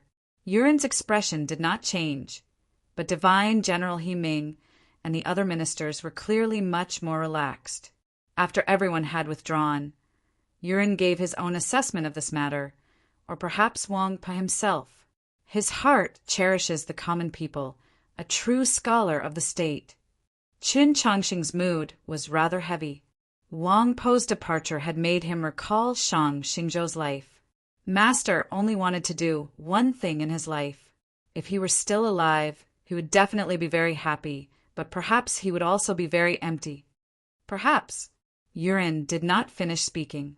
Looking at the paper on the table, he shook his head and said, "The brush isn't right. Write it 100 times. The young Taoist boy, who had always been very resistant to the calligraphy lessons, looked pitifully at Qin Chongqing and called out, "Senior brother!" In Xining Village's old temple, if Yuren and Qin Chongqing made a mistake in memorizing, they would assuredly be punished. Qin Chongqing had seen this sort of sight far too many times. He rubbed the young Taoist boy's head and smiled. "He is eldest brother, so I also have to listen to him." Yuren said, "Thus, to leave at a suitable time is an extremely beautiful thing." This was a reply to Qin Chongqing's question. Because it was rather sudden, Qin Chongqing froze for a moment before replying. Yes. Chapter 140. Upon returning to the Li Palace, when they once more discussed Wang Po's departure, Su Yorong said something similar. "The country is dead." Wang Po gave up on the idea of seeking justice from the great Zhou dynasty and gave up on taking revenge on the Chen royal family. This was an extremely difficult thing to do. On a spiritual level, this was no different from sacrificing for the country. Qin Chongqing deeply agreed. Then he thought of the last words his senior said. Leaving at the right time is a wonderful thing. Anyone could tell that this sentence was directed at Shang Xingzhou. Qin Chongqing didn't deny this point, but he always felt that this sentence was related to him. "I might be away for a while," he said hesitantly. Su Yorong asked, "Reason?" There were many reasons, such as what he said just now, and how his senior brother was so strict when teaching his junior brother calligraphy, which reminded him of his master. For example, many ministers and common people were praising him, saying that his senior brother was becoming more and more like Emperor Taizong. But he couldn't say these reasons out loud because they were all his guesses.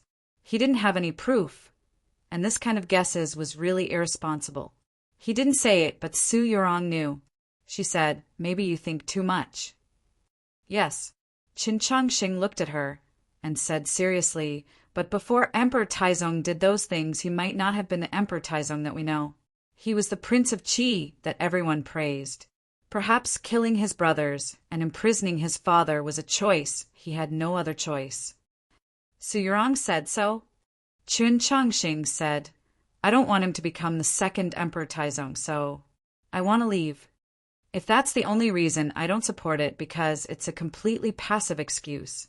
Su Yurong said, being alive should be a collection of active actions. Chun Chongxing thought about it and said, I also want to leave. Su Yurong asked again, reason? Chun Chongxing said, I want to know where I came from. From the age of 10, he had been living under the shadow of death. On that night, in the Mausoleum of Books, the Tianhai Divine Empress had helped him defy the heavens and change his fate. Finally, he no longer had to consider the problem of death every day, and now had the right to consider other problems.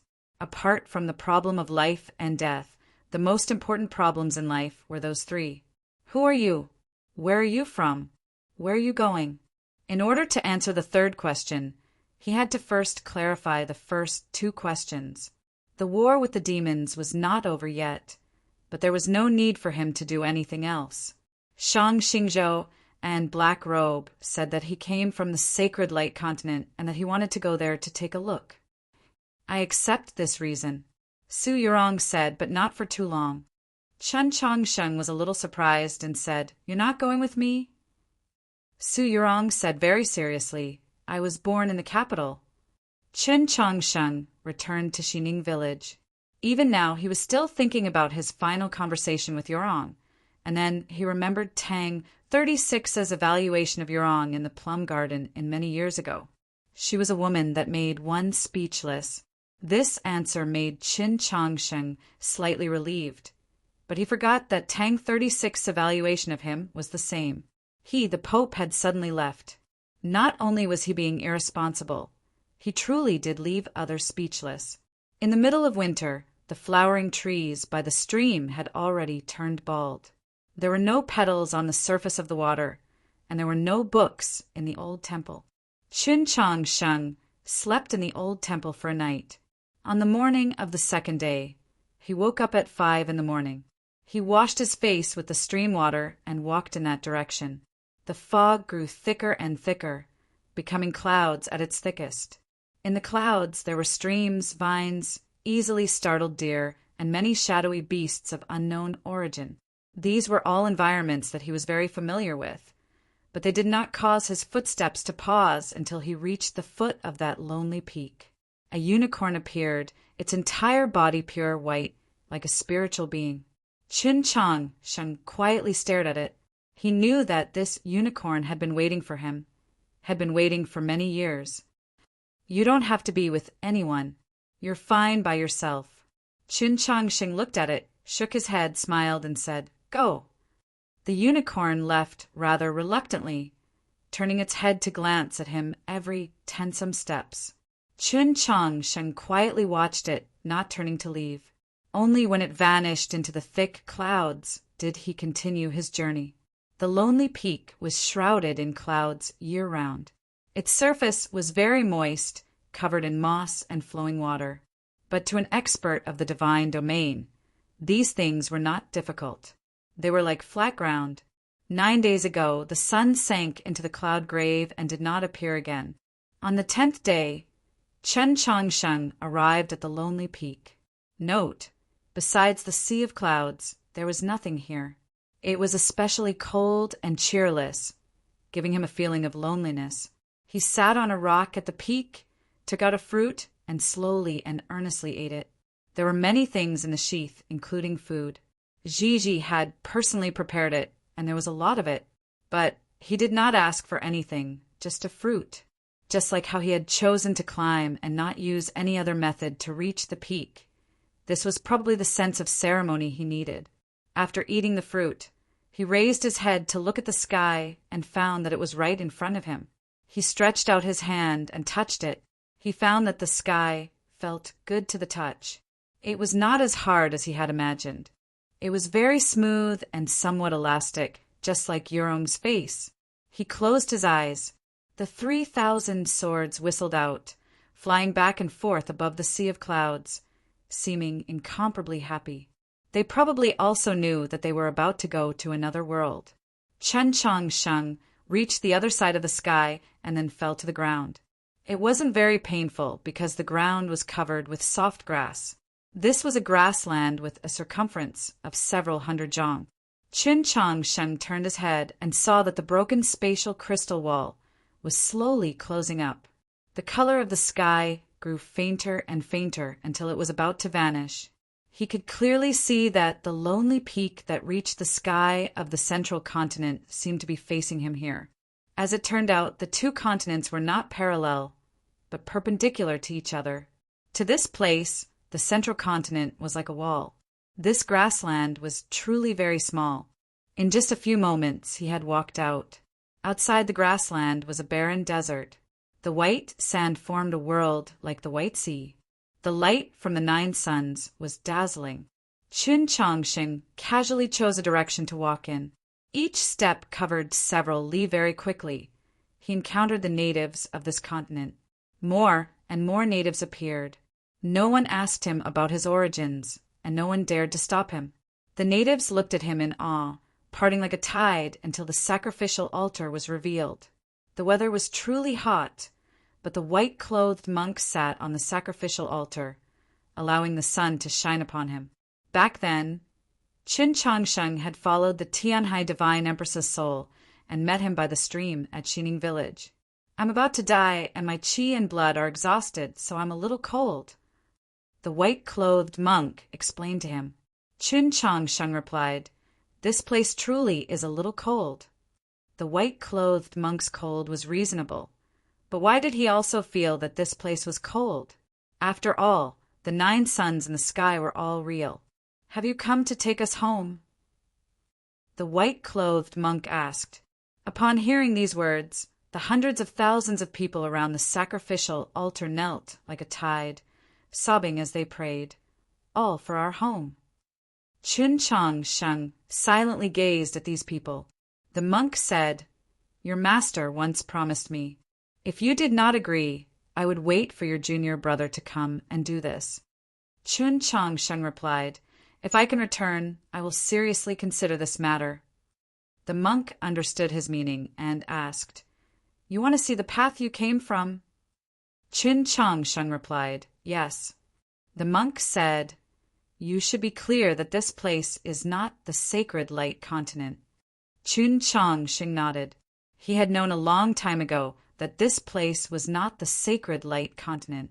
If the sacred light continent was so close, the central continent would have long since been enslaved by that god. This place had once been the main continent of civilization, now the abandoned land.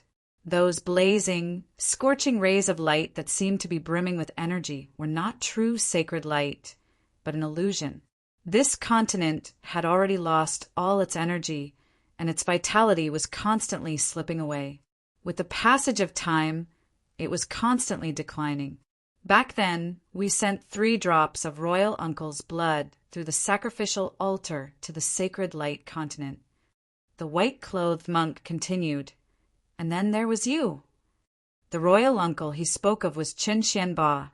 Chen Changsheng was silent for a while, then asked, "The people of the sacred light continent can use the sacrificial altar to come here?" "This sacrificial altar can only transport non-living objects." The white-clothed monk shook his head. "Royal uncle's blood is not living, and the heaven-shrouding sword is also not a living object." Chen Changsheng replied, "But I am alive." The white-clothed monk asked, "Do you still not understand? When you were sent back, you were just a fruit." Chen Changsheng fell silent once more, then asked, "Then how was I born?" The white-clothed monk replied, "You were also pregnant for 10 months." Chen Changsheng understood. With a sliver of hope, he asked, "Is she still alive?" The white-clothed monk looked at him with some pity, just like he was looking at that young girl from 20-some years ago. "When you were born, she died." Chen Changsheng fell silent for a very long time, then said, "All of you are bad people." The "all of you" in this sentence referred to the white-clothed monk, black robe, and his master Shang Xingzhou. The Sacred Light Continent has always wanted to use this sacrificial altar to open a spatial path. The white-clothed monk continued. The closest they came to success was 10 some years ago. They were waiting for Shang Xingzhou to use you to activate the divine punishment, or perhaps to use my soul as a guide. Only now did Chen Chongqing understand why the divine empress, in her battle with the 3 saints, had cared the most about the soul of the monk by Xining Village's stream. He stared into the white-clothed monk's eyes and said, "In this case, you are the worst one." After a moment of silence, the white-clothed monk said, "I have never been to the Sacred Light Continent, but I once sensed the power of God. It is not something we can contend against." Qin Changsheng replied, "Even so, we cannot be the vanguard of the enemy." The white-clothed monk said, "If not for the Sacred Light Continent using the sacrificial altar to replenish this place with energy, this continent would have been completely abandoned long ago." Chen Changsheng replied, "If not for the divine empress, the central continent would also have been abandoned." The white-clothed monk said, "I've always felt that the Tianhai divine empress did not die." Chen Changsheng recalled that back in Xining Village, the divine empress had once said to this monk that she had her own legacy. Just what did the Tianhai divine empress's legacy refer to? Was it Yurin and Qin Changsheng or Suyurong? The Forsaken Land was a desert. At the edge of the desert, several 100,000 li from the Green Province where the natives lived, there was a sea. There were no living creatures in this sea. It was like a dead sea. But no matter how desolate a world was, there would still be some extremely different life forms. Perhaps they were no longer life, but dead spirits. Massive waves rose on the surface of the sea, and cold winds howled. A nether-bone dragon that was more than 5 kilometers long was traversing through the wind and waves. This netherworld bone dragon did not want to flaunt its strength to the heavens and earth, nor did it want to express its despair to God. It had been forced into a corner. A squirrel squatted in the bone dragon's eye, just like a black duck. It gazed at the oncoming waves without the slightest fear. From time to time, it would let out happy cries. As it turned out, this netherworld bone dragon was playing with it. On the shore, a black goat calmly gazed at the sky, its thoughts inscrutable. "I want to go to the Sacred Light Continent." "I've never been to the Sacred Light Continent, nor can I go." "How did Su Li get there?" "If my guess is correct, he probably went through Sangarama Temple." Qin Changsheng was very shocked by these words. He knew that Wang Jitsa and Taoist who had been in Sangarama Temple this entire time, probably attempting to restore the murals and continue the legacy of the Buddhist sect. Everyone believed that Sangarama Temple was assuredly in some remote mountain. Who could have imagined that Sangarama Temple was not in the central continent, but in the Forsaken Land? Upon entering Sangarama Temple, Taoist Wu was still painting on the wall. And then he saw Wang Jitsa. Wang Jitsa's head was white, and he was lightly playing his flute. It was hard to tell who he was thinking of. Qin Changxing was not apologetic, but he was respectful. In these past few years, Wang Jitsa had been guarding the most important path for the human race. If Sangarama Temple could lead to the Sacred Light Continent. There's a spatial crack here that's extremely unstable and needs to be repaired at all times. Wang Jitsa put down his flute and said, "This is precisely what Sir Wu is doing." Taoist Wu stared at the painting on the wall and sneered, "Back in the Li Palace, I don't even know who it was that gave me such a miserable beating. Now, do you know how important I am?" Wang Jitsa replied, "I don't have too much time or energy to care about other things." Ever since he had learned that Wang Jitsa was still alive, there had been many bad evaluations of him. To ignore the affairs of the world was to be irresponsible. Qin Changsheng had had similar thoughts, but only today did he realize that these were all misunderstandings. Sangarama Temple was far too important. Compared to it, the struggles for power on the central continent, the battles to the death, were truly trivial matters. Since there's a spatial crack here, Why didn't God open a spatial path from here? Qin Changsheng asked. Wang Jitsa replied, because God could not guarantee that this spatial path would be one way. Qin Changsheng didn't understand what this meant. Wang Jitsa said, You'll understand once you get there. Qin Changsheng asked, Have Sir ever been there? Wang Jitsa replied, I'm still not ready to meet with them. Qin Changsheng thought this over, then asked, Isn't it somewhat irresponsible for Su, Li, and I to do this? Wang Jitsa replied, Curiosity is the most beautiful trait we have as humans. It's worth taking risks, even giving up everything. Qin Changsheng asked, How should I get there?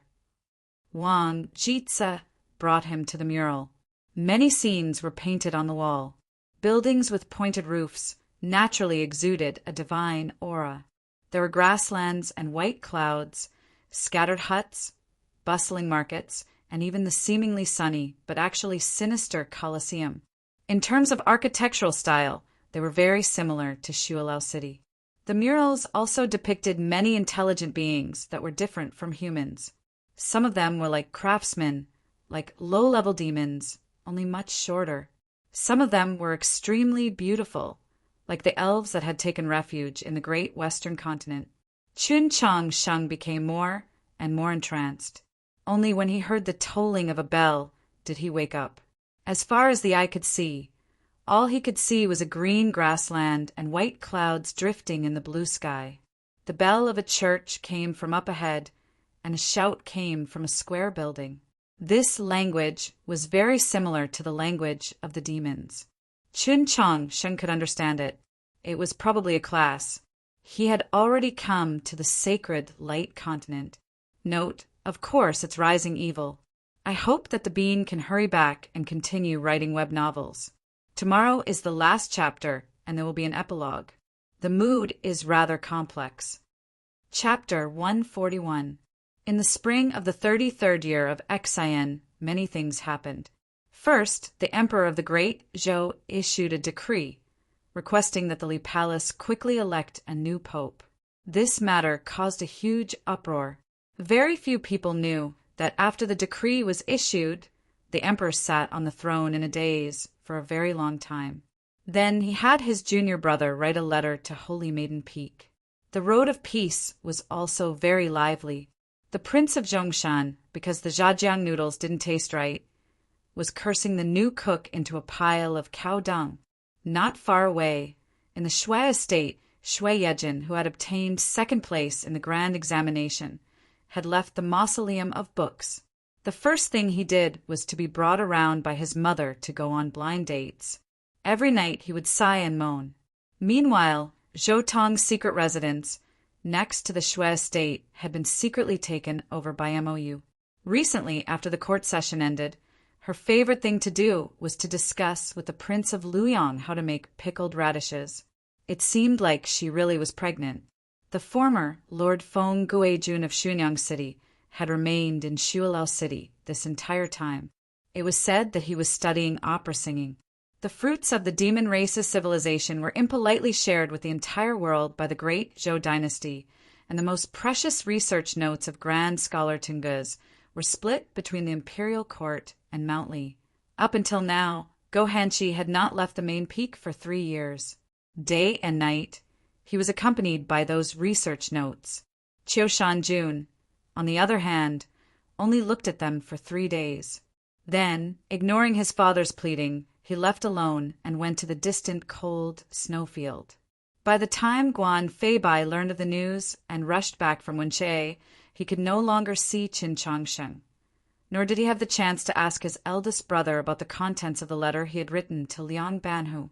No one knew that Qiu Shanjun had gone to the Northern Sea, where he had found mountain men Yichuan and Jingbua. He did not hide his intentions.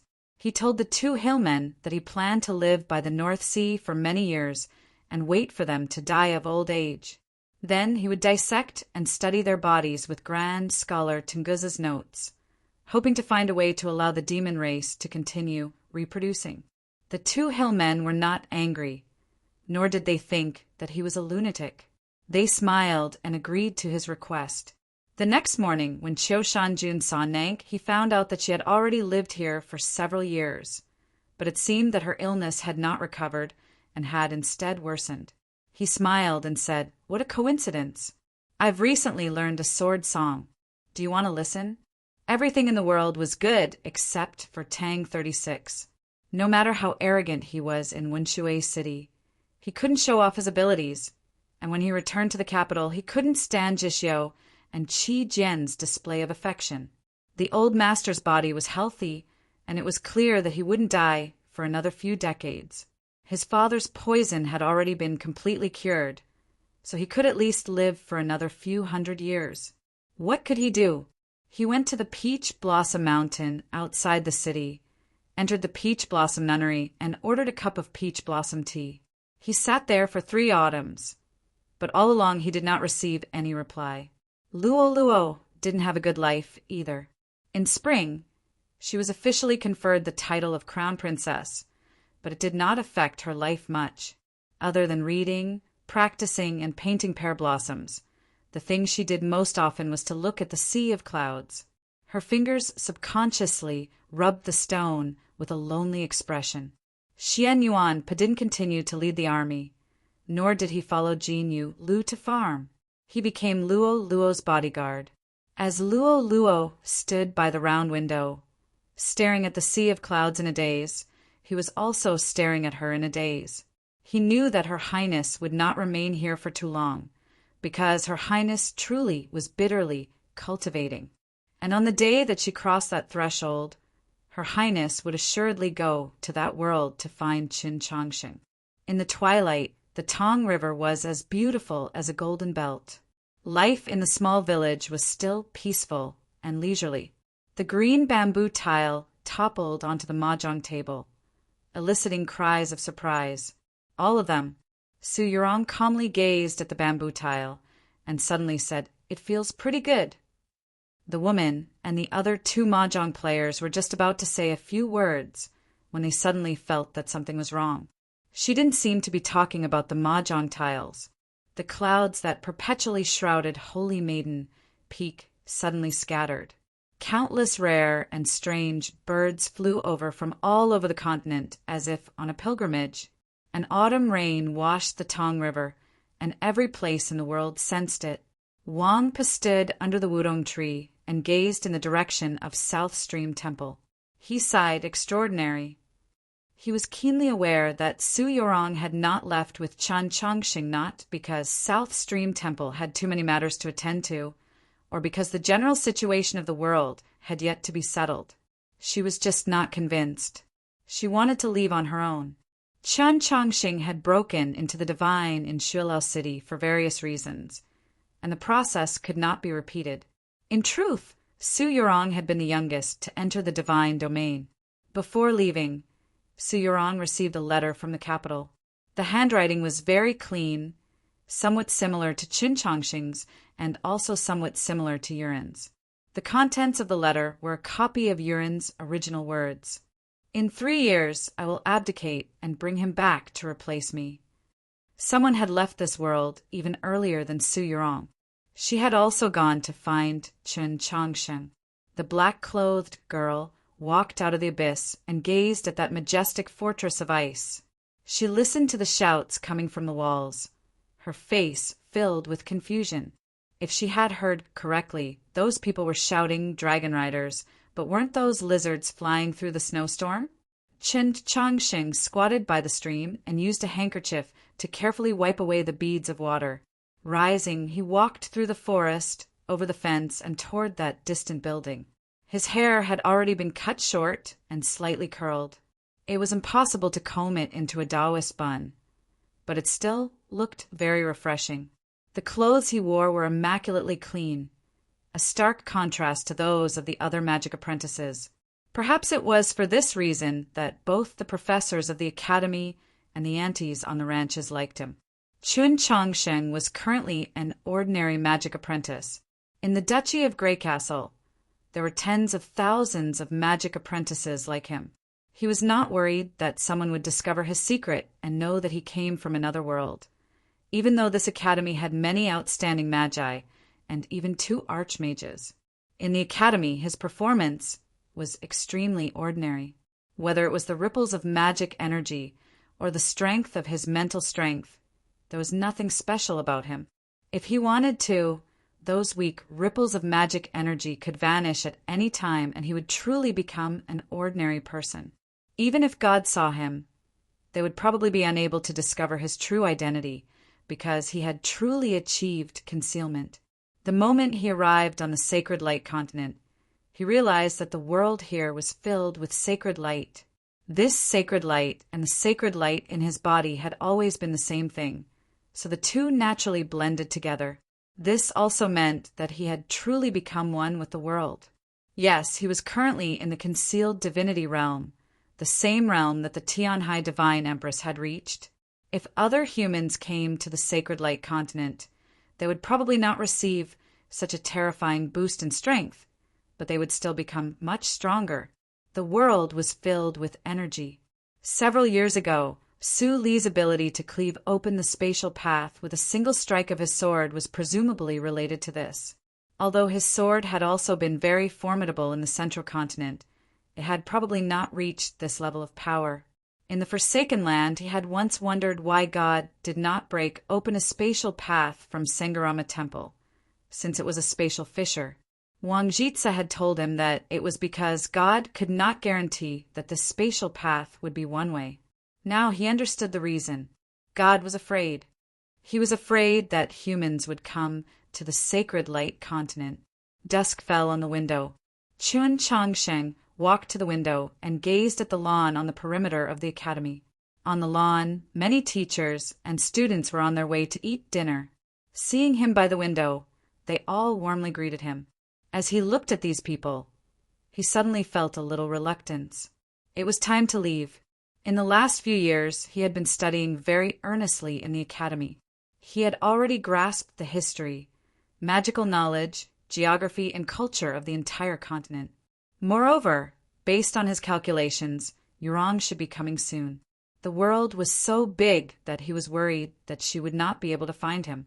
He had once inquired about Su Li's whereabouts, but he had come up empty-handed. He had not even heard of that cardinal he had coincidentally captured.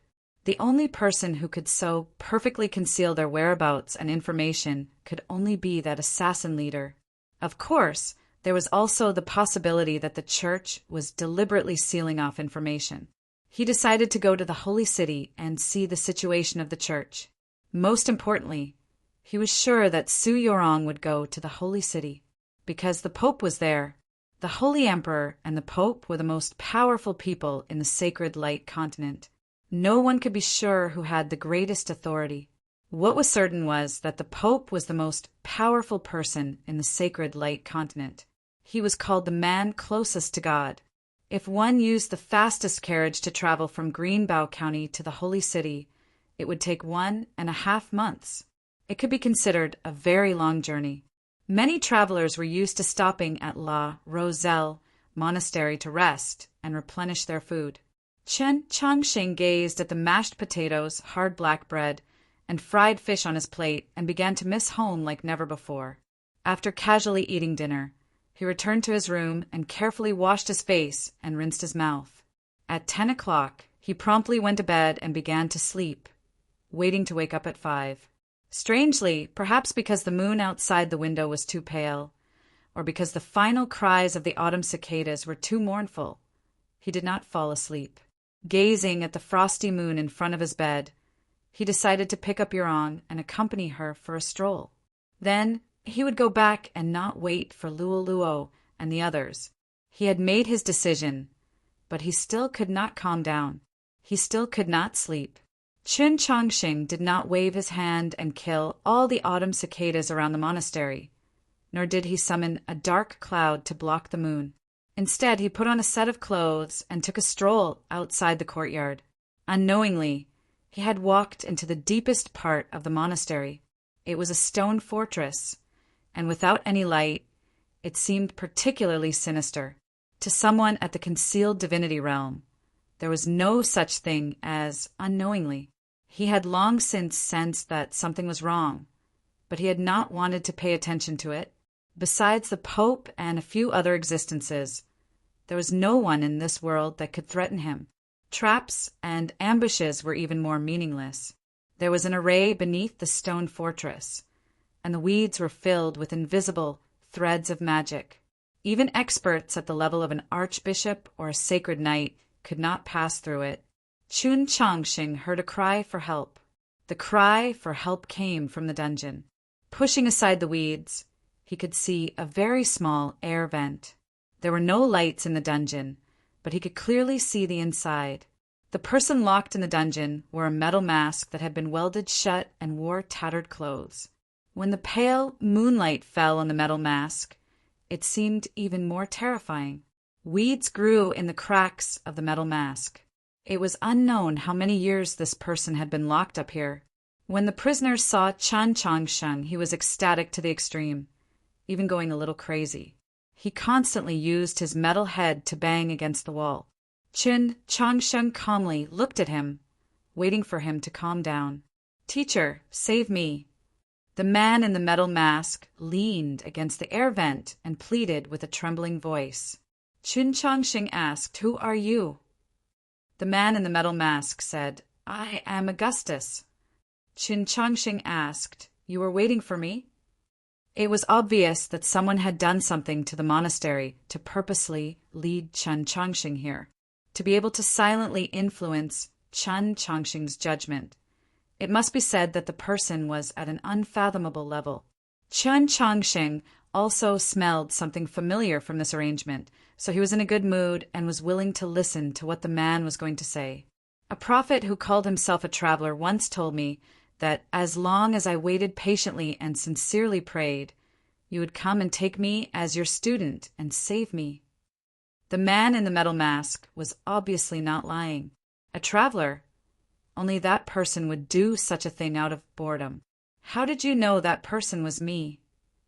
Chun Changsheng asked. The man in the metal mask said with some excitement, completely ignoring the prohibition set by that evil Richelieu, "It must be you." Chun Changsheng remembered that the cardinal named Richelieu was a supporter of the Holy Emperor. "Who are you?" The man in the metal mask said, "My name is indeed Augustus. I was once a holy knight, the twin brother of the Holy Emperor. I have been imprisoned here for many years." At the end, his voice once again trembled, seeming to be in great pain and full of resentment. His eyes obviously did not have these emotions, but were full of hope and nervousness, afraid that Chun Changsheng would leave like this. There were tears in his eyes. A very simple sentence could be used to deduce a very common palace story. Chun Changsheng thought for a moment and said, "I want to go to the holy city. We may not be going the same way." The man in the metal mask said anxiously, "It must be the same way. It must be the same way. Even if you want to go to hell, I will follow you without hesitation."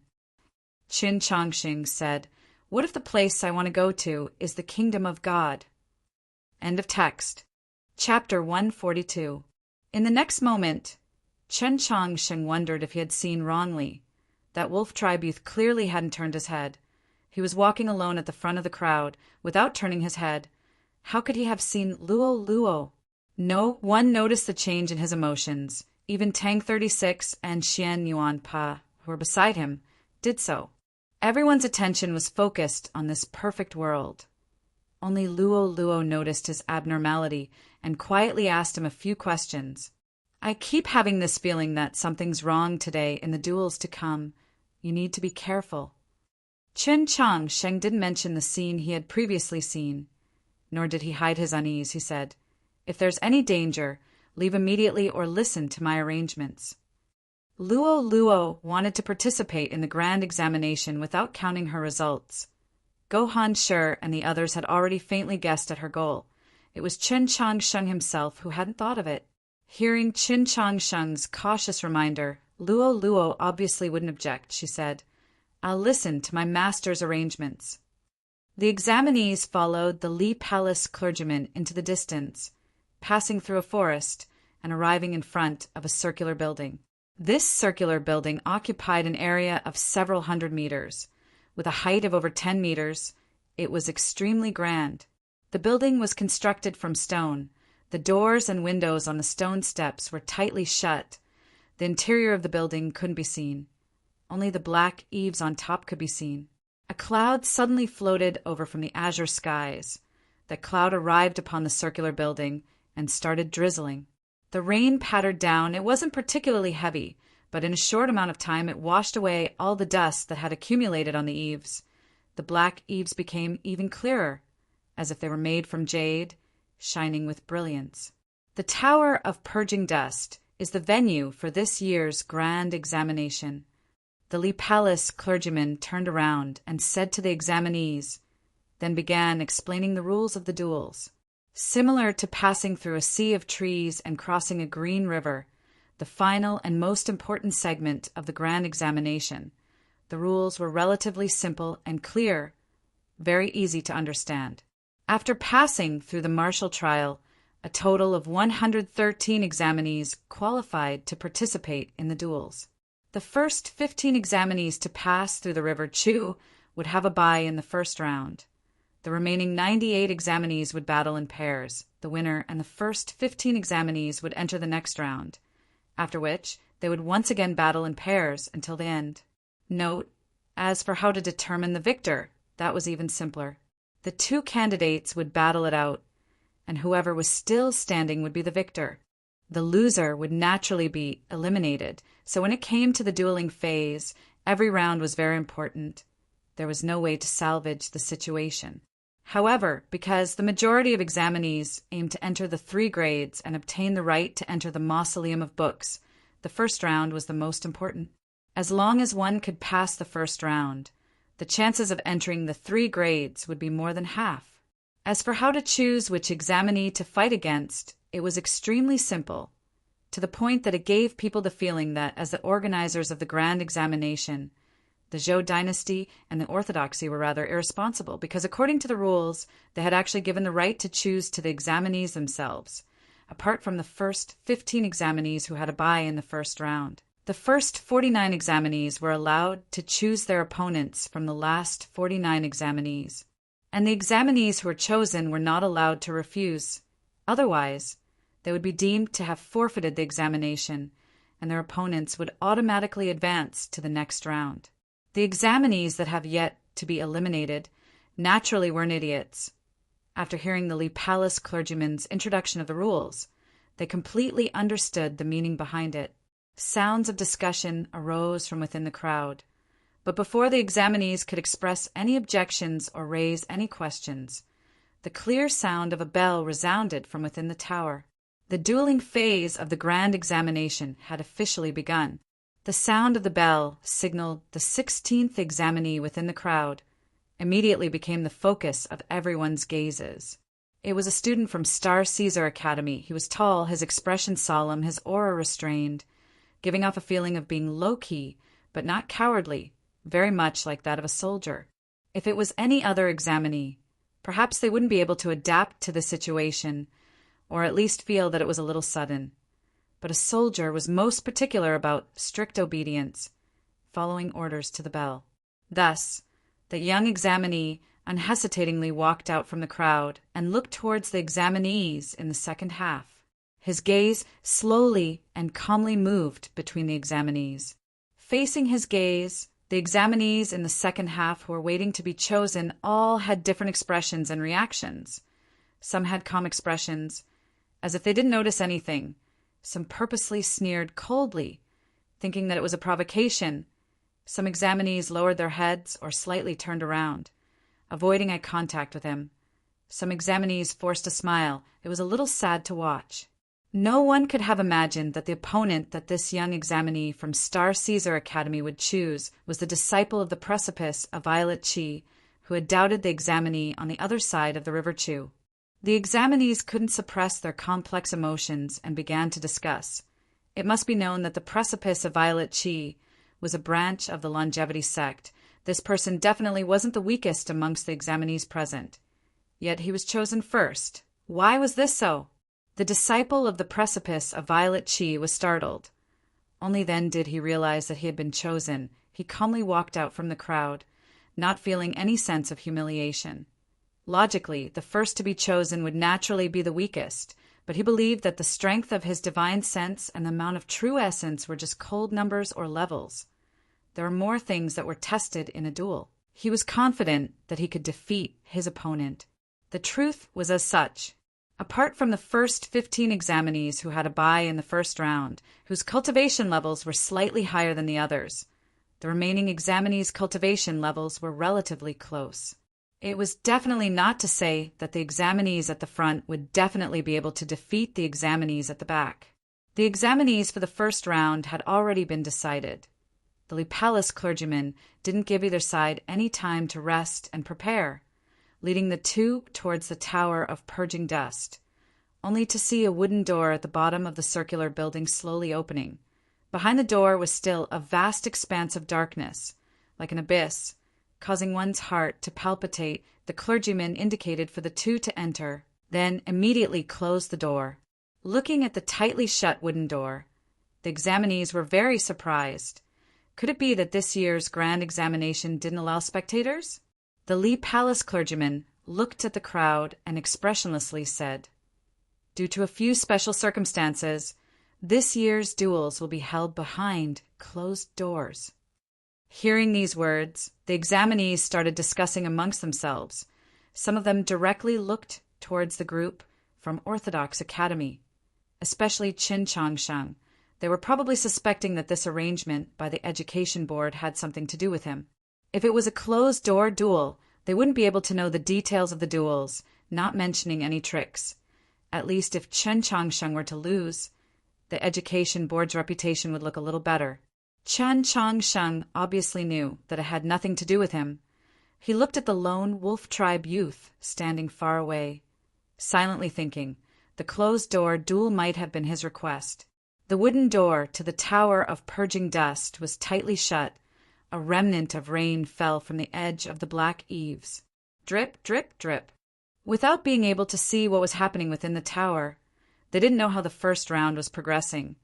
They couldn't even hear anything. The atmosphere outside the tower became rather stifling. Perhaps it was because they couldn't see or hear, they could only imagine, that the examinees became more and more nervous. Some examinees simply sat cross-legged on the floor, closing their eyes and meditating, no longer paying attention. Not long after, the door to the tower of purging dust opened. The examinees all looked over, those examinees that had been sitting cross-legged on the floor, as if nothing could disturb them, also instantly opened their eyes. The one that walked out was the examinee from Star Caesar Academy. His face was slightly pale. The front of his uniform had been torn open. Traces of blood could be faintly seen, but his expression was still calm and composed. The female examiner from the 13 divisions of Radiant Green came forward and began to treat this examinee. A clear light could be seen upon the stone steps. An aura that made everyone feel calm and comfortable enveloped the entire area.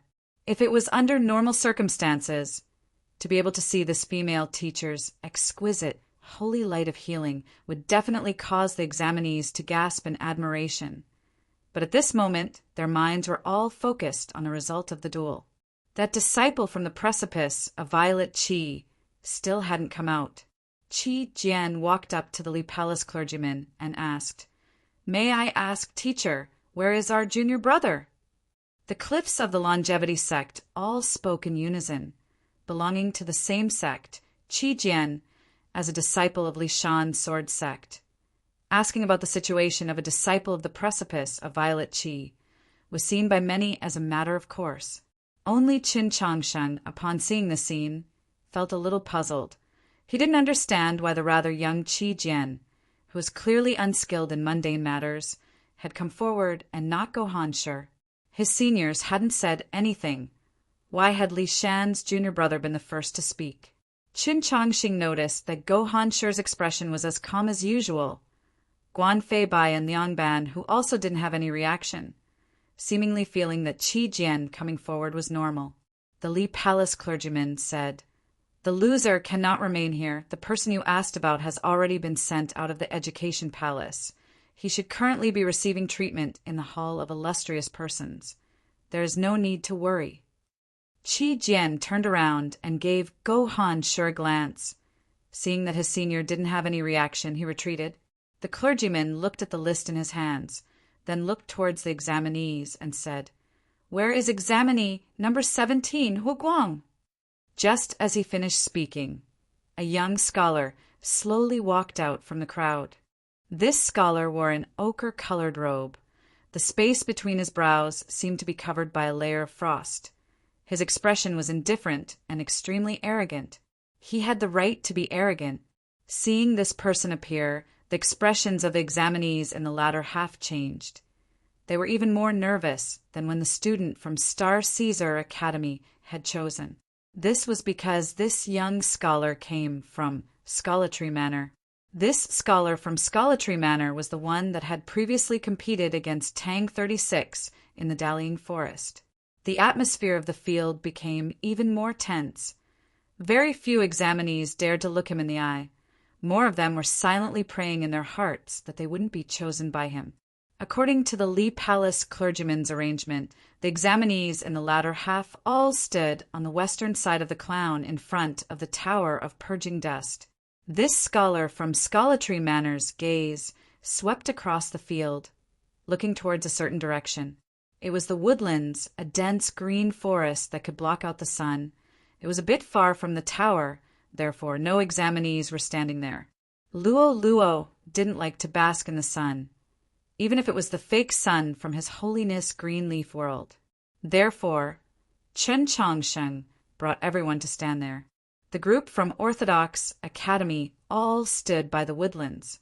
The gaze of that scholar from Scholatry Manor also fell upon the woodlands, upon the group from Orthodox Academy. Chen Chongsheng's expression was calm. Xian Yuan didn't respond. He was staring blankly at an ant at his feet. Luo Luo was fanning Chen Chongsheng with a handkerchief. Only Tang 36 had any reaction. He slightly raised his eyebrows, then raised his head, looking at that scholar from Scholatry Manor. His expression was indescribably proud, as if to say, "Come and choose me, come and choose me." Note 113 examinees how to battle and how to successfully make up the numbers. I've calculated for this many times. It took at least half an hour. My dear mother. Asterisk, cough, cough, asterisk. My elementary school mathematics really wasn't taught by a PE teacher. It was taught by my mum. My mum is an elementary school mathematics teacher. Also, today's writing is a bit slow. The next chapter should be out before 1:30. Chapter 143. Looking at the young scholar from Scholatry Manor, Tang 36's eyebrows were raised high and his chin was raised even higher. The feeling of "come to choose me" and "come to beat me" was similar. In short, he gave off an extremely arrogant and smug feeling, a feeling that he deserved a beating, even if his face was so handsome. In reality, the more handsome his face was, the more he deserved a beating in the eyes of those of the same sex. All the examinees followed the scholar's gaze and understood the hidden meaning behind Tang 36's expression. "If you don't choose me, then you're my grandson." The scholar from Scholatry Manor had never thought of choosing him. No matter what, Tang 36 was a young expert, ranked 32nd upon the proclamation of Azure Clouds. To choose him as an opponent due to a conflict of emotions? Even if he won with difficulty, it would definitely affect the following matches and affect his final result in the grand examination. Such a decision was not made by a wise person. Scholatry Manor cultivated the mind, so he obviously wouldn't do such a thing. His gaze deliberately fell upon the woodlands where those from Orthodox Academy were, just to make them nervous. He didn't think that Tang 36's reaction would be so arrogant and provocative. His expression immediately became unsightly. Thinking back to the previous fight in the Sea of Trees, Tang 36's harsh words, his blood surged, and he could no longer control his emotions, raising his right arm to point at Tang 36. At this moment, a hand reached out from the side and pressed down on the scholar's hand. The one who stopped him was a fellow student. That young scholar had a childish look on his face. Amongst the 4 from Scholatry Manor that had come to participate in the grand examination, he seemed to be the youngest, but his status was vaguely the highest. Previously, on the northern shore of the River Chu, It was also him who stopped his fellow student from demanding justice from Orthodox Academy. The scholar from Scholartree Manor, named Huaguang, looked at Tang 36 and sneered. He randomly picked someone from the latter half of the examinees and walked towards the tower. Seeing this scene, Chen Changsheng was a little surprised, thinking to himself that the South was indeed different in places like Lishan Sword Sect and Scholartree Manor. It was actually the youngest disciple who had the most power. The second match ended even faster than the first. Not too much time had passed. It was as if the scholar from Scholartree Manor, called Huaguang, had only walked into the tower to take a look, then pushed open the door and came out again. His opponent did not come out, so naturally he had lost and was escorted out of the education palace by the priests. Previously, when they crossed the river Chu, the 4 scholars from Scholartree Manor crossed the river at roughly the same time.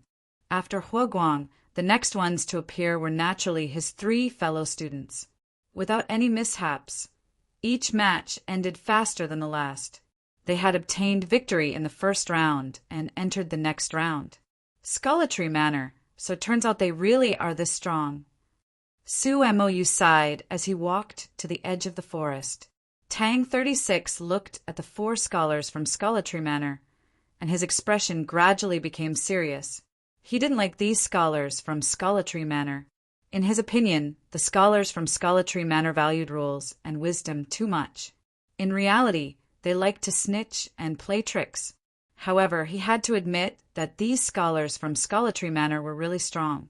That young scholar is called Zhonghui, ranked 9th upon the proclamation of Azure Clouds. He knew that Su Mou was well aware of this, but Chen Changsheng didn't seem to have any impression of him. He said in a low voice, "Those 2 scholars from Scholartree Manor are also on the proclamation of Azure Clouds, both entering the top 100. That fellow called Huaguang isn't on the proclamation of Azure Clouds, but his strength is stronger than those 2. It's possible that he's been hiding in Scholartree Manor all these years, preparing to amaze the world with a single brilliant feat. 3 people on the proclamation of Azure Clouds in addition to a hidden young expert. Scholartree Manor's strength was indeed as unfathomable as people had guessed. At this moment, if one were to compare schools and sects, apart from the high and mighty Lishan Sword Sect, Scholartree Manor, Heavenly Academy, and Orthodox Academy should be the 3 strongest. However, what was interesting was that the 4 from Orthodox Academy were currently in the latter half, and could only wait to be chosen. The academic exam required thinking and writing. The martial exam required using divine sense to scout and prepare. And the dueling exam only required choosing an opponent and then making a move. Not to mention, in a battle, victory or defeat was always decided within a few moves. Even if the 2 combatants were at a similar level of cultivation, it wouldn't take too long to determine the victor.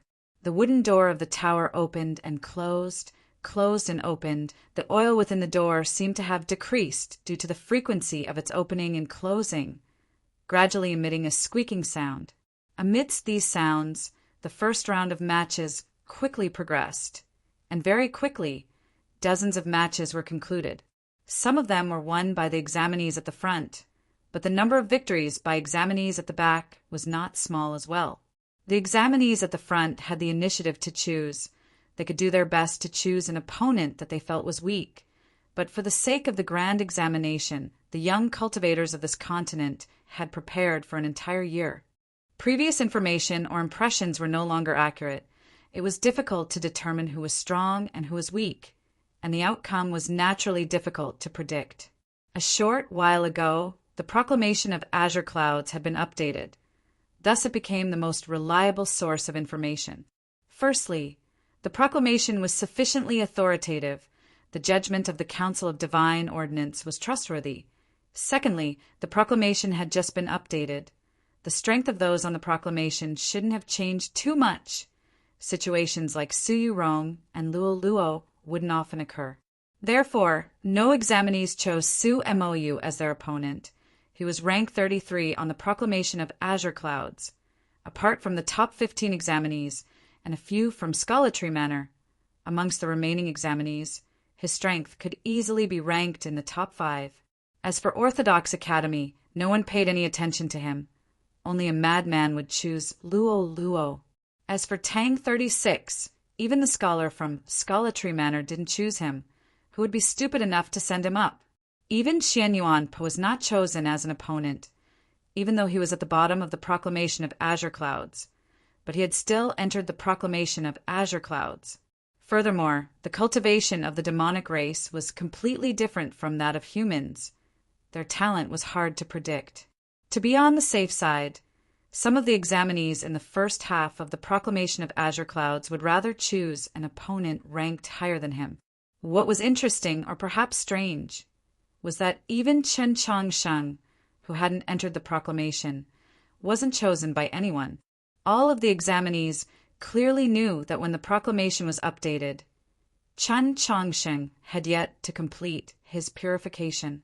Even if he had a fortuitous encounter afterwards and was lucky enough to complete his purification, cultivating for a short period of time was definitely not enough to allow his strength to increase by leaps and bounds. He should be the weakest amongst those present, but no one dared to choose him. The area outside of the tower was very lively, but the woodlands were very deserted. Luo Luo hugged Chen Changsheng's arm and leaned against his body, about to fall asleep. Xian Yuanpe yawned. His mouth was wide enough to fit a deer's leg. It was unknown what Tang 36 was saying to Su Mou, but Su Mou's face was filled with shock. The youths of Orthodox Academy were truly bored. Fortunately, according to the rules, the boring wait would eventually come to an end. The wooden door of the tower creaked open once again. The young girl from Tiger Stream Temple walked out. Her small face was filled with tears of joy from her victory. She threw herself into her senior's embrace. Just as she was about to act coquettishly, she noticed that the surrounding atmosphere was a little strange. She subconsciously wiped away her tears and looked towards the arena. An examinee walked towards the arena with heavy steps. He looked towards the west side of the stone plaza in front of the tower. Towards the woodlands, his face became a little pale. There were only 5 people left on that side. Now he wanted to choose one of these 5 as his opponent. Who knows when the next chapter will be written? It'll be finished before bedtime anyways. If there's anyone who's still waiting to see the update at this time, what I want to say is, let's first eat some sweet night. I'll go make some Lao Tan pickled cabbage noodles. Spicy. What about you? Chapter 144. The examinee suddenly turned around. Looking at the Lee Palace clergyman, he pointed at the 4 examinees behind him and asked, "Can I challenge them?" Those 4 examinees were the last 4 out of the 64 examinees that had passed through the River Chew. Upon hearing that the examinee wanted to challenge them, not only did they not become angry, they instead revealed expressions of joy and said yes. The Lee Palace clergyman said indifferently, "Do you think the grand examination is child's play? I made it clear earlier. The first 49 examinees can choose their opponent from the last 49. The winner will advance to the next round of the dueling trial. Did you not understand?" Silence. The examinee was silent for a long time, then suddenly said, "This isn't fair." He looked towards the examinees that were originally at the back, but had won, angrily saying in a loud voice, "My results in the martial trial were better than theirs. I crossed the river before them. What right do I have to challenge stronger opponents now? The grand examination is obviously not child's play, but don't you think this rule is unreasonable?" The Lee Palace clergyman's face remained expressionless. He indifferently said, "This can only mean that your luck is bad. Who asked you to cross the river between rank 60 and 64? Hearing these words, the crowd burst into an uproar. They all thought to themselves, is luck also part of the grand examination's assessment? The clergyman's words were completely unreasonable. The clergyman knew what these young cultivators were thinking. He looked at the crowd with a slightly cold expression and said, "How can there be absolute fairness in this world? On the battlefield, you're tasked with bringing up the rear and intercepting the strongest demon experts. Just because you think this isn't fair, you can refuse the order? To survive, luck will always be the most important factor." The examinees remained silent. They still didn't agree with this argument, but didn't know how to refute it. The examinee could do nothing but accept this sorrowful reality. The only consolation was that he at least had more options than the last four examinees.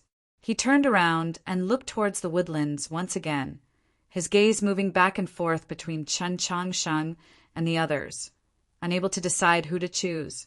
The area in front of the tower was silent. Even the air seemed to have become chilly.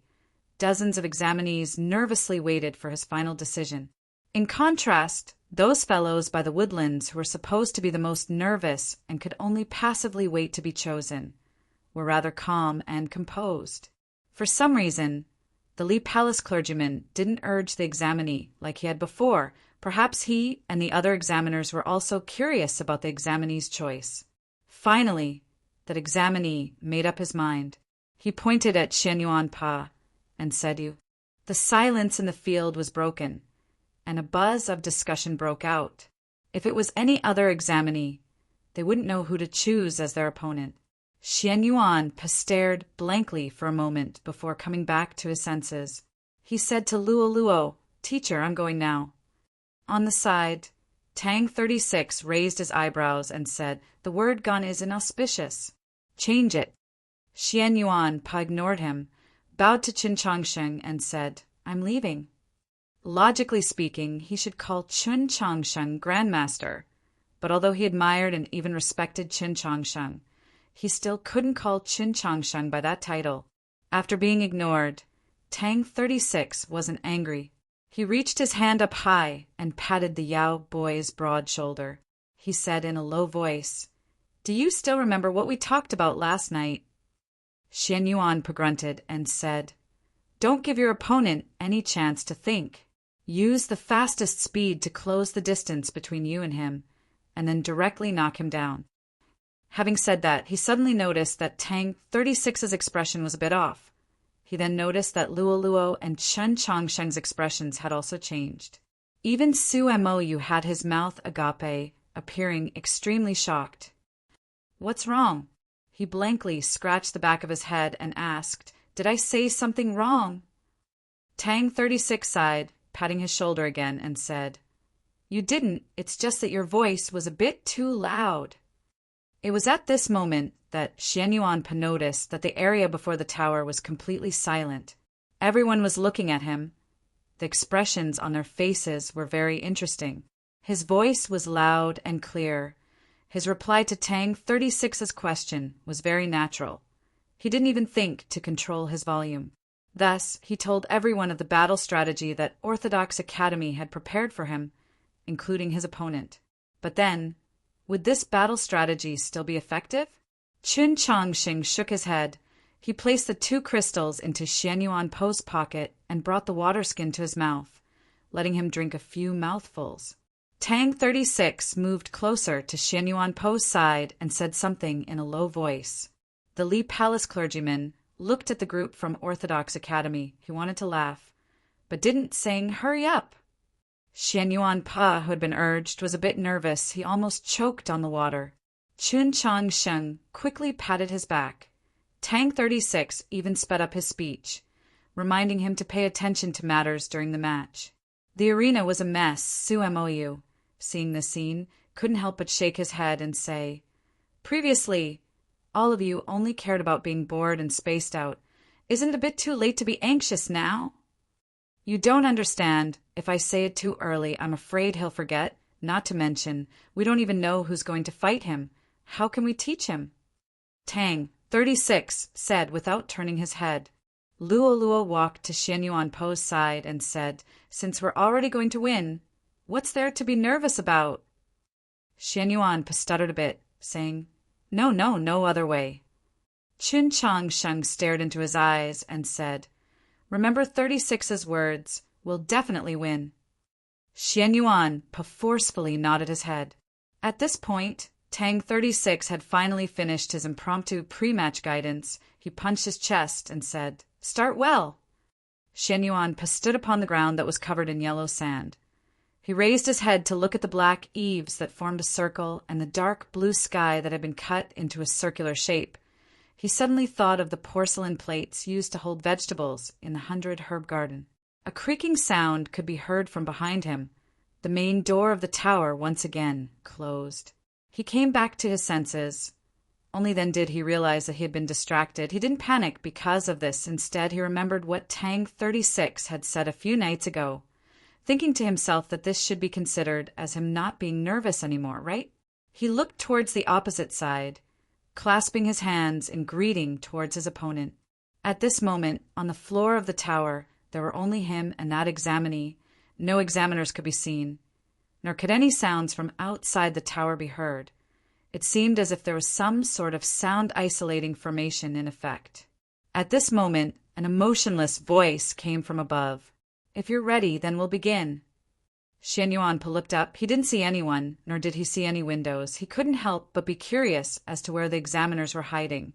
He suddenly remembered what Qin Changxing had reminded him of, hurriedly asking, What if someone dies?"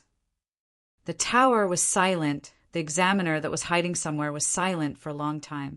His opponent's expression was extremely ugly. The examiner's voice once again sounded, "They can't be killed." Xian Yuanpa gave an "oh" sound, looked towards his opponent, and asked, "Are you ready?" His opponent was an examinee from Huangshan Valley. Huangshan Valley was located in the south. Not all disciples from the southern sects were able to participate in the grand examination. Just like how the capital would hold a preliminary examination, the south would also hold a similar examination. This examinee from Huangshan Valley being able to pass the preliminary examination was already proof of his ability, not to mention the fact that the time he took to pass the martial trial was much shorter than most. This meant that the strength of his divine sense and the amount of true essence he possessed were both quite good. Previously, when he was choosing his opponent, it had been very difficult. That was because Orthodox Academy's recent reputation was too great. It didn't mean that he didn't have any confidence in himself. Furthermore, he had ultimately chosen Xian Yuanpa. This meant that, relatively speaking, he had a certain amount of confidence in defeating Xian Yuanpa, or perhaps a certain strategy. From the moment he entered the tower until now, Xian Yuanpa had first stared blankly at the sky, then asked such a question. How could this disciple from Huangshan Valley know that he was naturally simple and honest? He only felt that he was intentionally humiliating him. His mood was already extremely bad. He was instantly enraged, wanting nothing more than to cut this guy down with his sword. "I've heard that you're already crippled. Are you ready to lose?" The disciple from Huangshan Valley looked at Xian Yuanpa and sneered. Even though he said such words, he didn't take the initiative to attack. This was because, outside the tower, all the examinees had clearly heard. This burly Yao youth had used a thunderous voice to say that he was going to attack first, to close the distance between him and his opponent. He didn't know if Xian Yuanpa was purposely saying this to confuse him, or if he was truly prepared to do so. But after careful consideration, he obviously had to first consider retreating and increasing the distance between him and this Yao youth. Then, relying on his exquisite swordplay, he would have a good fight with this Yao youth. Without hesitation, this disciple from Huangshan Valley swiftly retreated, one step covering a distance of 5 zhang. At the same time, his sword left its sheath, bringing with it a gust of wind, circling in front of his body, suddenly forming a defensive stance. Seeing this scene, Xian Yuanpa was startled. He thought to himself, how did Tang 36 predict everything? Before, outside the tower, Tang 36 had said to him, at the start of the battle, his opponent would definitely retreat and use a defensive stance, so he didn't have to think about anything else. From the start, he would just advance, even if he burned all of his true essence to advance. No matter how his opponent's sword danced, no matter how his true essence was released, no matter how impenetrable it seemed, he just had to advance. Xian Yuanpa had indeed done so. When he asked his opponent if he was ready, the instant his opponent began to retreat, he had already begun to advance. When he was a little surprised at Tang 36's ability to predict everything and began to admire that guy, he had already advanced more than 10 zhang. Tang 36's predictions were very accurate. His words were close to the truth. Retreating is never faster than advancing. No one could have imagined that such a burly and big guy like Xian Yuanpa could be so fast, because no one knew that Xian Yuanpa had been traversing between steep cliffs since he was young, hunting those lightning-fast red martens. Retreat? Fight?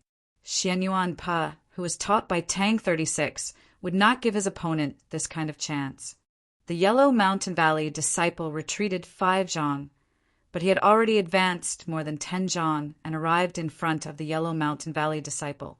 He could clearly see that his opponent's face was a little pale, and he could even see his own reflection in his opponent's eyes. The Yellow Mountain Valley disciple screamed. His sword rose like the wind and slashed towards Xian Yuanpa. The tip of the sword brought out a bright light. Xian Yuanpa remembered Tang 36's words. He didn't think about anything else. He only wanted to advance. He burned all of his true essence to advance. The opponent's sword weaved into a curtain. He didn't look or care. He continued to advance. His fists moved faster than his body. A buzzing sound. The wind from the fist carried with it countless flashing stars. It tore apart the sword wind and landed on the face of the Yellow Mountain Valley disciple. In his eyes, countless stars were reflected, as well as countless shock and disbelief. Wasn't Xian Yuanpa a new student of the Starseeker Academy? Hadn't he just entered the Tradition Academy for a few days? Wasn't he at the bottom of the honor roll of green clouds? Wasn't his right arm crippled? Then how could he make such a punch? Those stars, weren't they signs that only those in the upper stage of the meditation realm could have? The Yellow Mountain Valley disciple couldn't continue to think, because Xian Yuanpa's fist had directly blown away his sword and landed on his body. Boom! The Yellow Mountain Valley disciple was like a stone, heavily smashing into the wall of the tower of purging dust that was 10 zhang away. The wind blew violently, dust flew everywhere. The Yellow Mountain Valley disciple seemed to have sunk into the wall. His clothes were torn, and his body was covered in blood. Xian Yuanpa stopped. He looked at his own fist. His expression was a little confused. He thought to himself, why didn't he block? Within the tower of purging dust came the sound of hurried footsteps. More than 10 examiners rushed to the scene. Using the fastest speed possible, they began to treat the Yellow Mountain Valley disciple. You! An examiner walked in front of Xian Yuanpa. He pointed at him, wanting to say something, but he didn't know what to say. Xian Yuanpa could tell that this examiner was the one who had spoken before. He looked at the Yellow Mountain Valley disciple who was being treated. He felt a little uneasy. He slowly asked, I didn't do anything wrong, did I? You just said that you can't kill people if something happens to him. It has nothing to do with me. I've finally finished. I'm so tired. The next chapter is Chun Chongqing's appearance. This is his first fight in his life. What will it be like? Chapter 145. Hearing Xian Yuanpa's words, the examiner's expression instantly changed. He impatiently waved his hand, indicating for him to quickly leave. Xian Yuanpa was stunned. He thought to himself, don't tell me I don't need to be declared the winner? Then, does this match count or not? He glanced at his opponent, who was being resuscitated under the wall, scratched his head, and walked out of the tower in a daze. Hearing the sound of the tower's door closing, the examiner shook his head speechlessly. He thought to himself, this youngster is only 13 years old. How could he have such great strength? Even if Yao's physique is special, isn't this a bit too exaggerated? Seeing Xian Yuanpa walk down from the stone steps, the crowd didn't feel too surprised. After all, his name was on the honor roll of azure clouds. Defeating that nameless Huangshan Valley disciple was a matter of course. It was just that the examinees didn't think that this match would end so quickly, even faster than the previous 4 scholars from Scholatry Manor. And that thunderous sound, what was going on? That's right, the tower's soundproofing array couldn't isolate all sounds. Once the volume exceeded a certain level, the sound could be transmitted outside the tower. Previously, when Xian Yuanpa sent that Huangshan Valley disciple flying with a punch, the terrifying sound of the impact directly broke through the soundproofing array's restrictions and transmitted into the ears of the examinees outside the tower, triggering countless guesses and discussions. At this time, the examinees that remained on the field were mostly the victors of the first round. They would most likely meet Xian Yuan Po in the second round. Their gazes towards Xian Yuan Po became a bit cautious. "What's the situation?" Tang 36 asked Xian Yuan Po, who was walking back to the woodlands. Even now, Xian Yuan Po still didn't understand what had happened in the previous match in the tower. After thinking for a long time, he gestured and said he didn't block it. The simple and honest Xian Yuan Po couldn't understand how Tang 36 was able to calculate all the details of the match. He thought that Tang 36 was acquainted with that Huangshan Valley disciple and had arranged beforehand for him to win. So at this time, his emotions weren't that excited. Instead, he was a bit confused and at a loss. How could Tang 36 know what he was thinking? Listening to his words, he could roughly guess the details of the match. He sneered and said, "It's not that he didn't block it. It's that he couldn't block it in time. The most important thing in a battle is momentum. His strength was originally lower than yours, yet he still wanted to retreat and fight. His loss is inevitable. It's only a matter of time." At this moment, the sounds of discussion in front of the Tower of Purging Dust gradually died down. Because an examinee walked out, he was ranked 61st. This examinee was from the Heavenly Academy. Zhuang Huanyu walked to his side and spoke in a low voice. This examinee from the Heavenly Academy had a cloth bag tied to his back. It was unknown what was inside, but his expression was indifferent. As he listened to Zhuang Huanyu's words, his gaze was fixed in the direction of the Tradition Academy. After Zhuang Huanyu finished speaking, he retreated. The examinee from the Heavenly Academy looked at the people from the Tradition Academy at the edge of the forest. He was silent for a long time and finally chose Qin Changsheng. Yes, he chose Qin Changsheng. It was quiet in front of the tower. Everyone was looking towards the woodlands. This choice was somewhat unexpected, but after careful analysis, it was a matter of course. Su Mou and Tang 36 were respectively ranked 33 and 32 on the Proclamation of Azure Clouds, and Luo Luo was ranked second. No matter how hard that Heavenly Academy examinee tried, he couldn't win against these three people. Although Chen Changsheng's reputation was great, he was definitely the weakest. That examinee from Heavenly Academy, choosing him, could at least guarantee that he had a chance of winning. The Heavenly Academy examinee looked at Qin Changsheng and said, "I don't believe you can win against me." When he said those words, his tone was deliberately calm and his expression was deliberately indifferent, but anyone could hear the viciousness within. The reason for his viciousness was naturally due to his lack of confidence. Only by being viciously could he not think about other things, such as the Ivy League gathering, the proclamation of Azure Clouds, and the 4 words fame throughout the capital. The woodlands were very quiet. Tang 36 looked at Chen Changsheng, wanting to say something, but in the end didn't say anything. He didn't act like he did with Xian Yuan Po, constantly explaining the details that needed to be paid attention to in a battle, or even preparing a battle plan beforehand. This was because even he didn't know what Qin Changsheng's current situation was. In the end, he only asked the simplest of questions. "Can you do it?" Qin Changsheng looked at the Heavenly Academy examinee and compared it to the information that Minister Xan had secretly sent to Orthodox Academy a few days ago. He remembered that the examinee was called Lu Chongshan, 17 years old this year, a direct disciple of Heavenly Academy's principal, Mao Qiuyu. His cultivation level wasn't bad, at least at the middle stage of the meditation realm, and it was highly likely that he was carrying a powerful magic tool. It shouldn't be a problem. He thought for a while and said to Tang 36.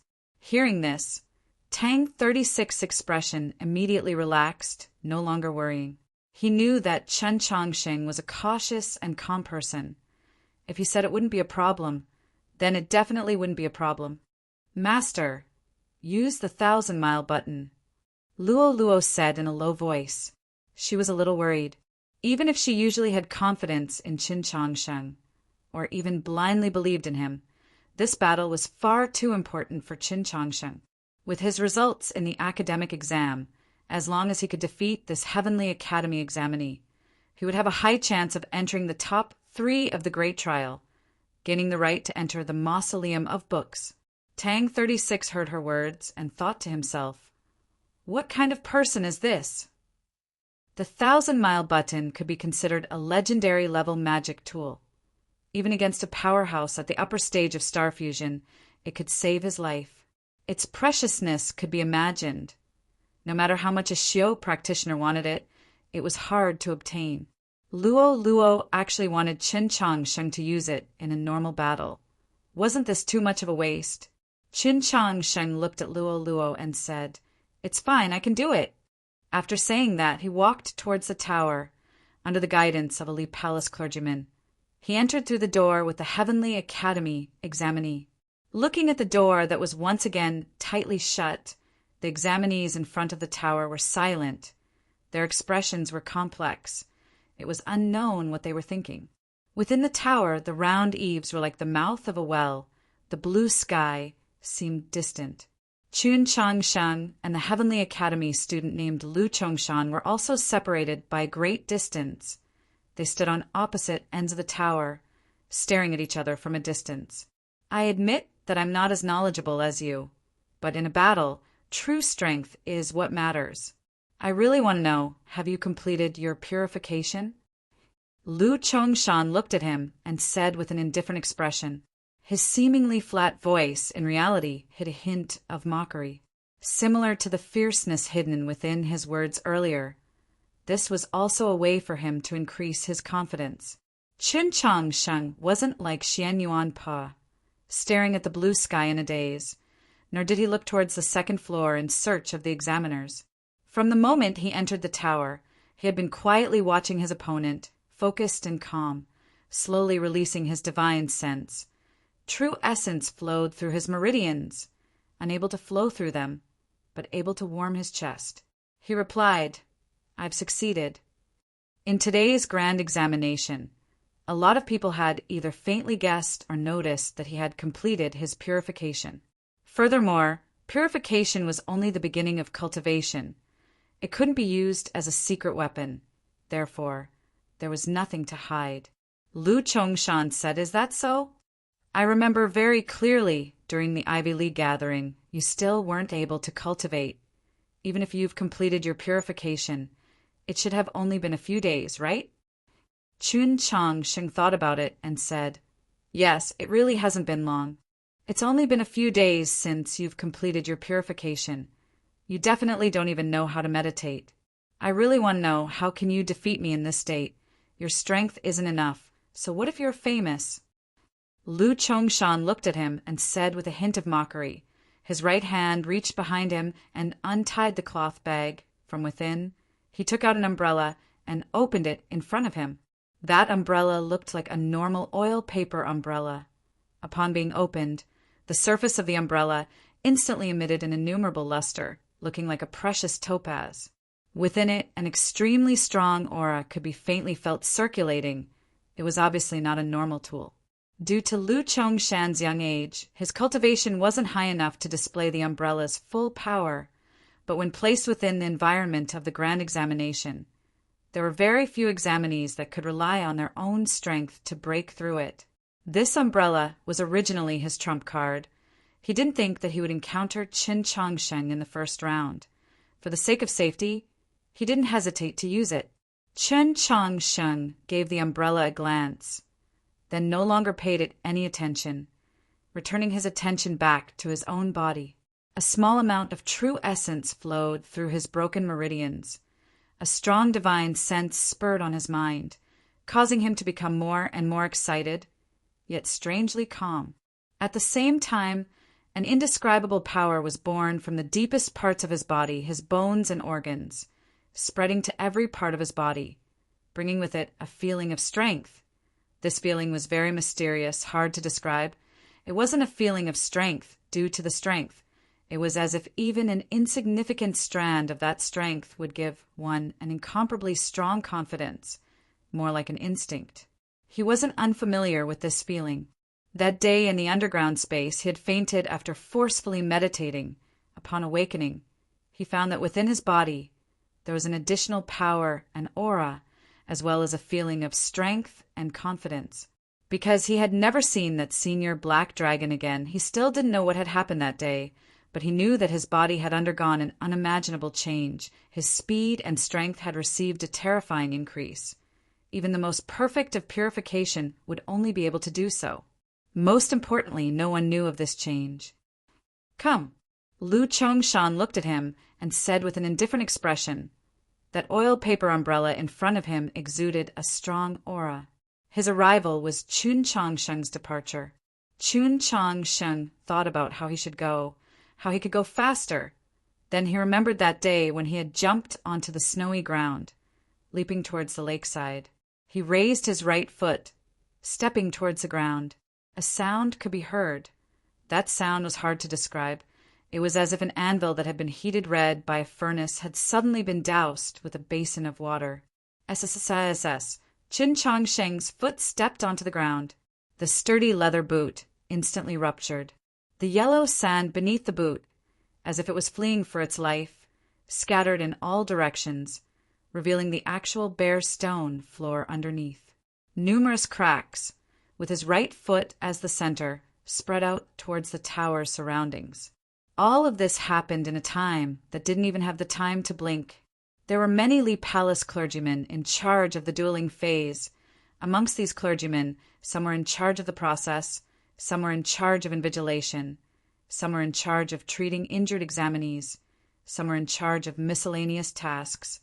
Not all of them needed to remain within the tower. Previously, there had been many who had been outside the tower, but at this moment they were all within the tower. They stood on the second floor, silently observing the dueling. They were very curious, the youth from Orthodox Academy that His Eminence had placed such high hopes on. What level of strength did he possess? Was it like the rumors said, he didn't know how to cultivate, or was he like those legendary figures, able to suddenly explode with unimaginable strength? Seeing Chun Chongsheng's foot step onto the ground that was covered in yellow sand. Seeing what happened afterwards, the expressions of all the Li Palace clergymen on the second floor suddenly changed. This was because the strength displayed by this youth from Orthodox Academy had surpassed all of their imaginations. It wasn't to say that his true essence was abundant in reality. They could clearly feel that Chun Chongsheng's true essence was very ordinary. It could even be said to be rather small, yet he was able to shatter the ground of His Holiness' miniature world. How did he manage to purify? How could he possess such a terrifying strength? An incomparably terrifying strength was transmitted from the ground back into Chun Chongsheng's body. Yellow sand filled the air. His figure broke through the sand, his dark-colored uniform of Orthodox Academy, leaving behind a clear blur, as if he was a black dragon. The Li Palace clergymen could no longer suppress their cries of alarm, resounding from the second floor. Then they were quickly suppressed by an even sharper, even more mournful howl. This was because Chun Chongsheng's speed was too fast, his body's high-speed friction with the air, as if space itself was being torn apart, emitting a sound akin to a dragon's howl. In the blink of an eye, he had arrived before Lu Chongshan. Lu Chongshan didn't have the slightest time to react. He didn't even have the time to think. Due to his shock, he was only able to open his mouth halfway. Chun Chongsheng's fist fell upon that umbrella. That umbrella abruptly emitted countless rays of light, giving rise to a powerful aura. Yet, in the next moment, the rays of light from the umbrella abruptly disappeared, once again becoming dim and lightless, because that powerful aura had been suppressed by an even stronger, even purer force. That powerful force originated from Chun Chongsheng's fist. With a crashing sound, that umbrella was carried away by the wind generated by the fist. The fist continued to advance, accurately landing upon Lu Chongshan's chest. With a boom, Lu Chongshan's body bounced up like a stone, rapidly traveling a few dozen meters, heavily smashing upon the sturdy stone wall of the tower. That stone wall still had a few extremely fine cracks.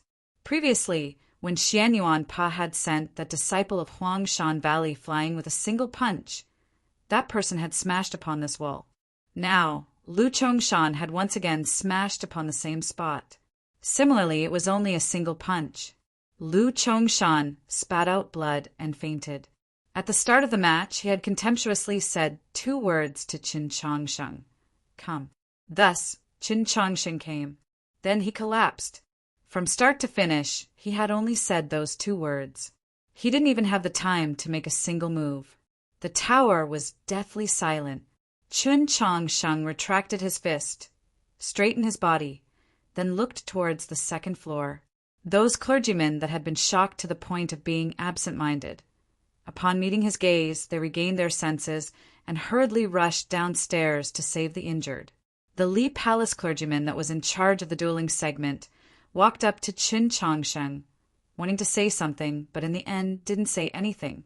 Qin Changsheng had a calm expression as he clasped his hands in greeting, then turned around and walked out of the tower. Looking at his back, the Li Palace clergyman found it hard to calm his emotions. Thinking to himself, the students of Orthodox Academy, why were they all so simple and crude? This chapter has 4,000 words. This is the only chapter for today. I want to adjust my biological clock. Sleeping at 5 or 6 a.m. every day is a bit unbearable. Chapter 146. One punch, another punch, and yet another punch. There were no moves, no magic tools, no true essence to be seen. Only strength and speed. What path was this? It had to be known that Orthodox Academy wasn't like this in the past. The Orthodox Academy of the past, both teachers and students had a profound understanding of the Tao. Their actions were otherworldly and had the demeanor of a Taoist. This year, Orthodox Academy's re-enrollment of new students from many of the older members of the Orthodoxy. This signified many things. They had originally thought that the past decade or so was only a speck of dust in the endless passage of time. Many things hadn't changed. As long as Orthodox Academy was revived, they could once again see its former glory. Who could have guessed the current Orthodox Academy was no longer the Orthodox Academy they had imagined? Although Xian Yuan Pe and Qin Changsheng had won consecutively, Orthodox Academy's former demeanor was no longer there. Thinking up to this point, the Li Palace clergymen and many of the examiners of the tower couldn't help but feel somewhat conflicted. In the air above the hall of Zhao Wen, a mirror of light floated. On the lower right corner of the mirror were several green leaves. What was displayed on the mirror was the scene within the Tower of Purging Dust. The people within the hall looked at Qin Changsheng's back as he walked out of the tower. Looking at the door that was slowly closing, they couldn't help but feel the same.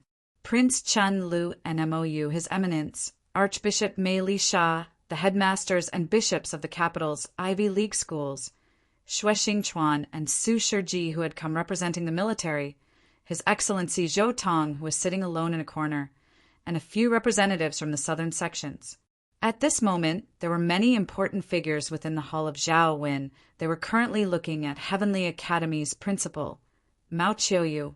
His student had just suffered a crushing defeat at the hands of Qin Changsheng.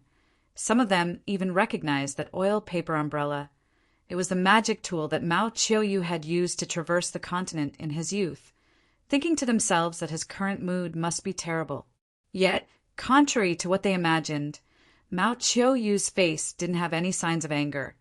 His expression was as calm as usual. People didn't see anything on Mao Qiuyu's face.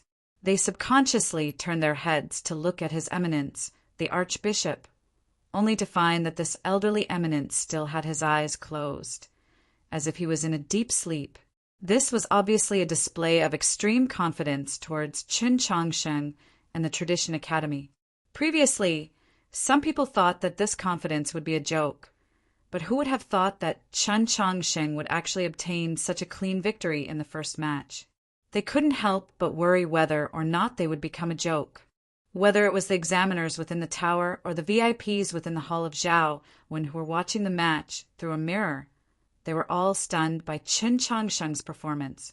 They couldn't understand this youth from Orthodox Academy had clearly only completed his purification not too long ago. His true essence amount was only average. How could he possess such astonishing strength?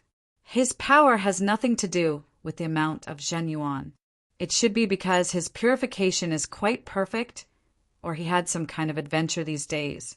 That is pure, absolute power. As the second-ranked divine general of the continent, Xue Xingchuan had experienced hundreds of battles and had a deep understanding of power. Seeing the puzzled expressions of the crowd, he calmly said. As he said those words, he glanced at His Eminence. A perfect purification was extremely rare. If something like adventure was common, then it wouldn't be surprising. In his opinion, no matter what method Chen Changsheng had used to obtain such pure and absolute power, it must have been a fortuitous encounter bestowed by His Eminence. But for Chen Changsheng to be able to accept it and digest it well was also something that wasn't easy. Xue Xingchuan looked towards the indifferent and silent Su Shiji on his left, thinking to himself that such a son-in-law, although he couldn't compare to Qiu Shanjun, he's still not bad. As the two most trusted divine generals of the military by the divine empress, he thought to himself, should he advise Su Shiji when it's convenient? Qin Changsheng's unexpected display of strength caused the Hall of Zhao Wen to become silent. After Xue Xingchuan's words, no one spoke for a long time, until Mou's cold voice broke the silence. Relying solely on strength won't be able to go far. The Hall of Zhao Wen once again fell silent. Everyone knew that her words weren't wrong. Without the support of a stage, without a sufficient amount of true essence, no matter how strong one's strength was, it would only be able to display its might in a battle of a lower stage. Once it encountered an opponent of a higher stage, it would be directly crushed.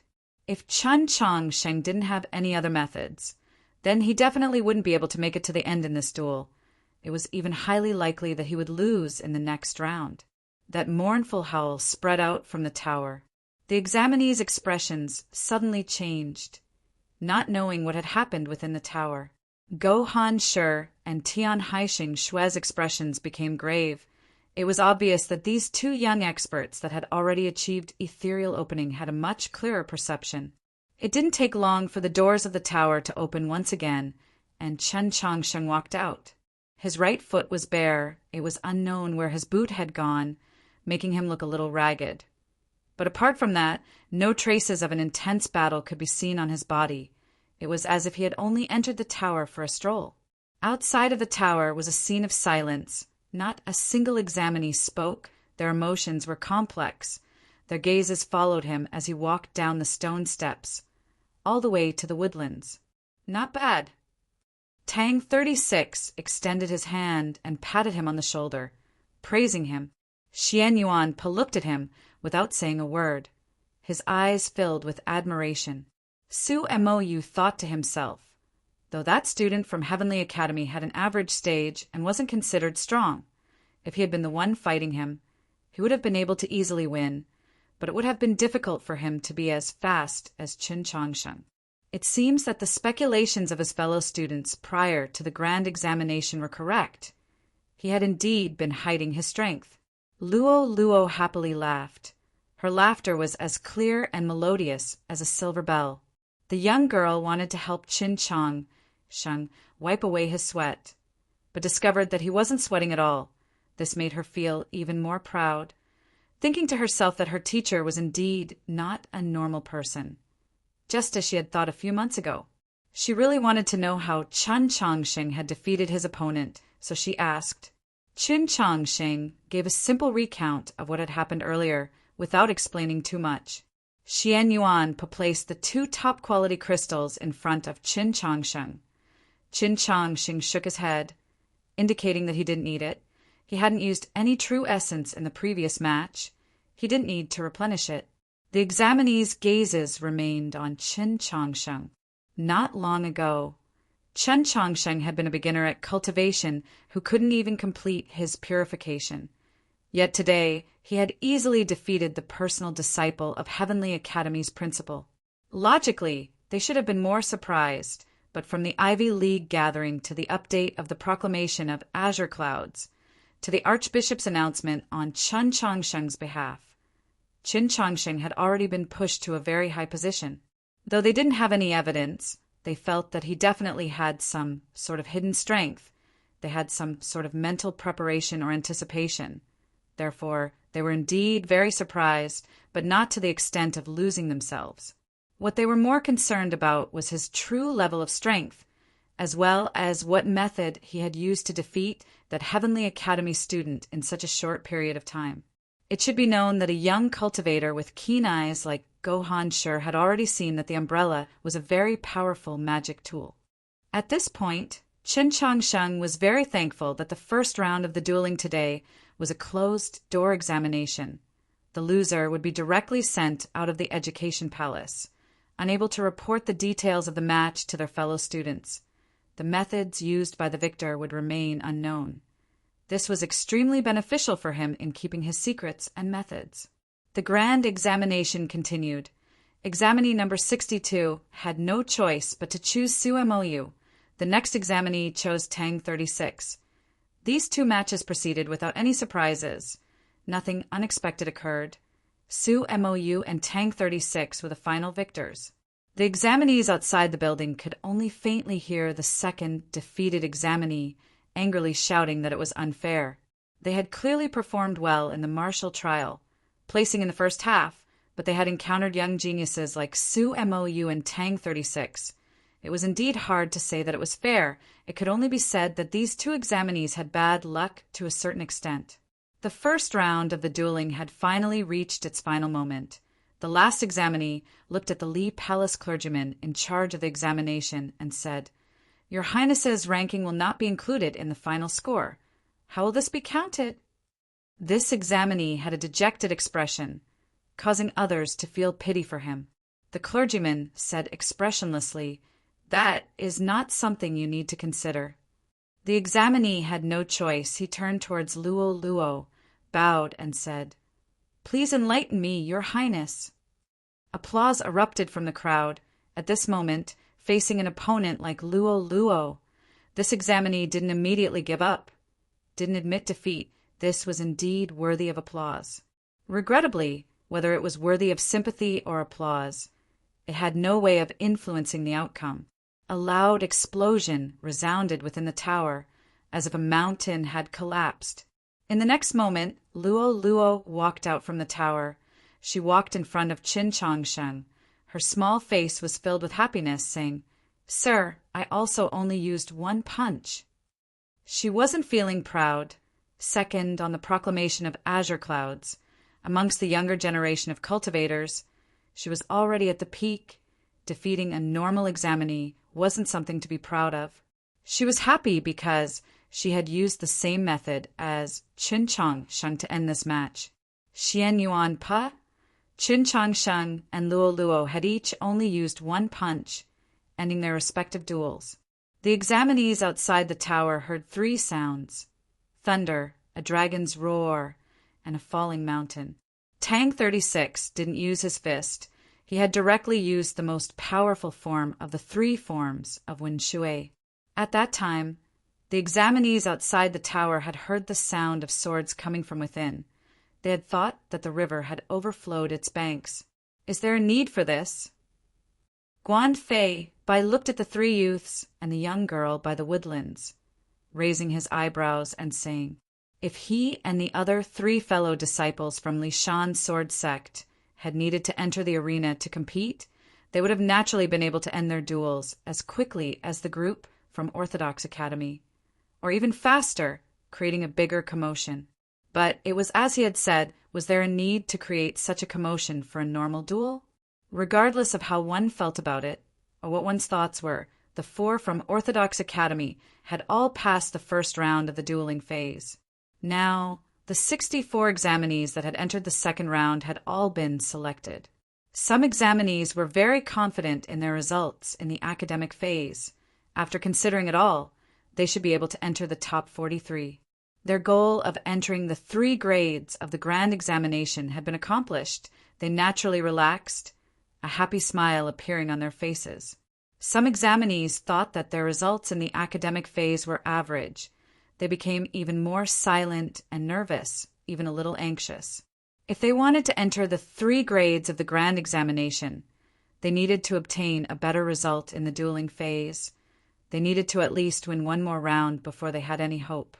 Yet, dueling was similar to cultivation. The further one progressed, the stronger the opponent, the harder it would be to advance. After the first round of dueling ended, there was a short rest period. The examinees sat on the ground outside of the tower, eating the rations they had brought with them. Some of the examinees seized the time to meditate and recover their true essence. Official Li brought a number of servant girls to the front of the tower, laid out a tablecloth, and laid out a variety of delicacies. They had originally been living with Luo Luo in the education palace. Perhaps it was because of this that no clergyman stopped them. Was this the grand examination or a picnic? Looking at the scene by the woodlands, the examinees felt the taste of the rations in their mouths becoming more and more bland, giving rise to a lot of envy, especially when they saw Her Highness Luo Luo half kneeling by Chen Chongsheng's side, using ebony chopsticks to feed him roasted meat. This envy naturally rose to jealousy. Guan Fei Bai looked towards that direction, feeling deeply moved, and said, "That fellow Qin Chongsheng must have saved the entire human world in his past life." Go Han sure smiled and said, "Then he must have saved White Emperor City first." What did everyone do in their past lives? I originally wanted to say that I don't know what evil things I did in my past life. I turned to look at the leader, spread out my hands, and took back those words. Today is just a chapter. Chapter 147. Qin Chong. Sheng didn't notice the gazes that fell upon him. Since Luo Luo's arrival at Li Palace, he hadn't enjoyed this sort of treatment for a long time. But once he returned to those days, he quickly adapted and became very used to it. Furthermore, he was currently thinking about something and was slightly distracted. He was confident that his results in the academic examination would at least place within the top 3. The problem was that Go Han Sure should also be able to place within the top 3. Even Tian Haixing Shue's results in the academic examination wouldn't be too bad. Based on this, in order for him to place first upon the first banner, he would need to at least enter the final round of the dueling phase, which would require him to consecutively win 5 rounds.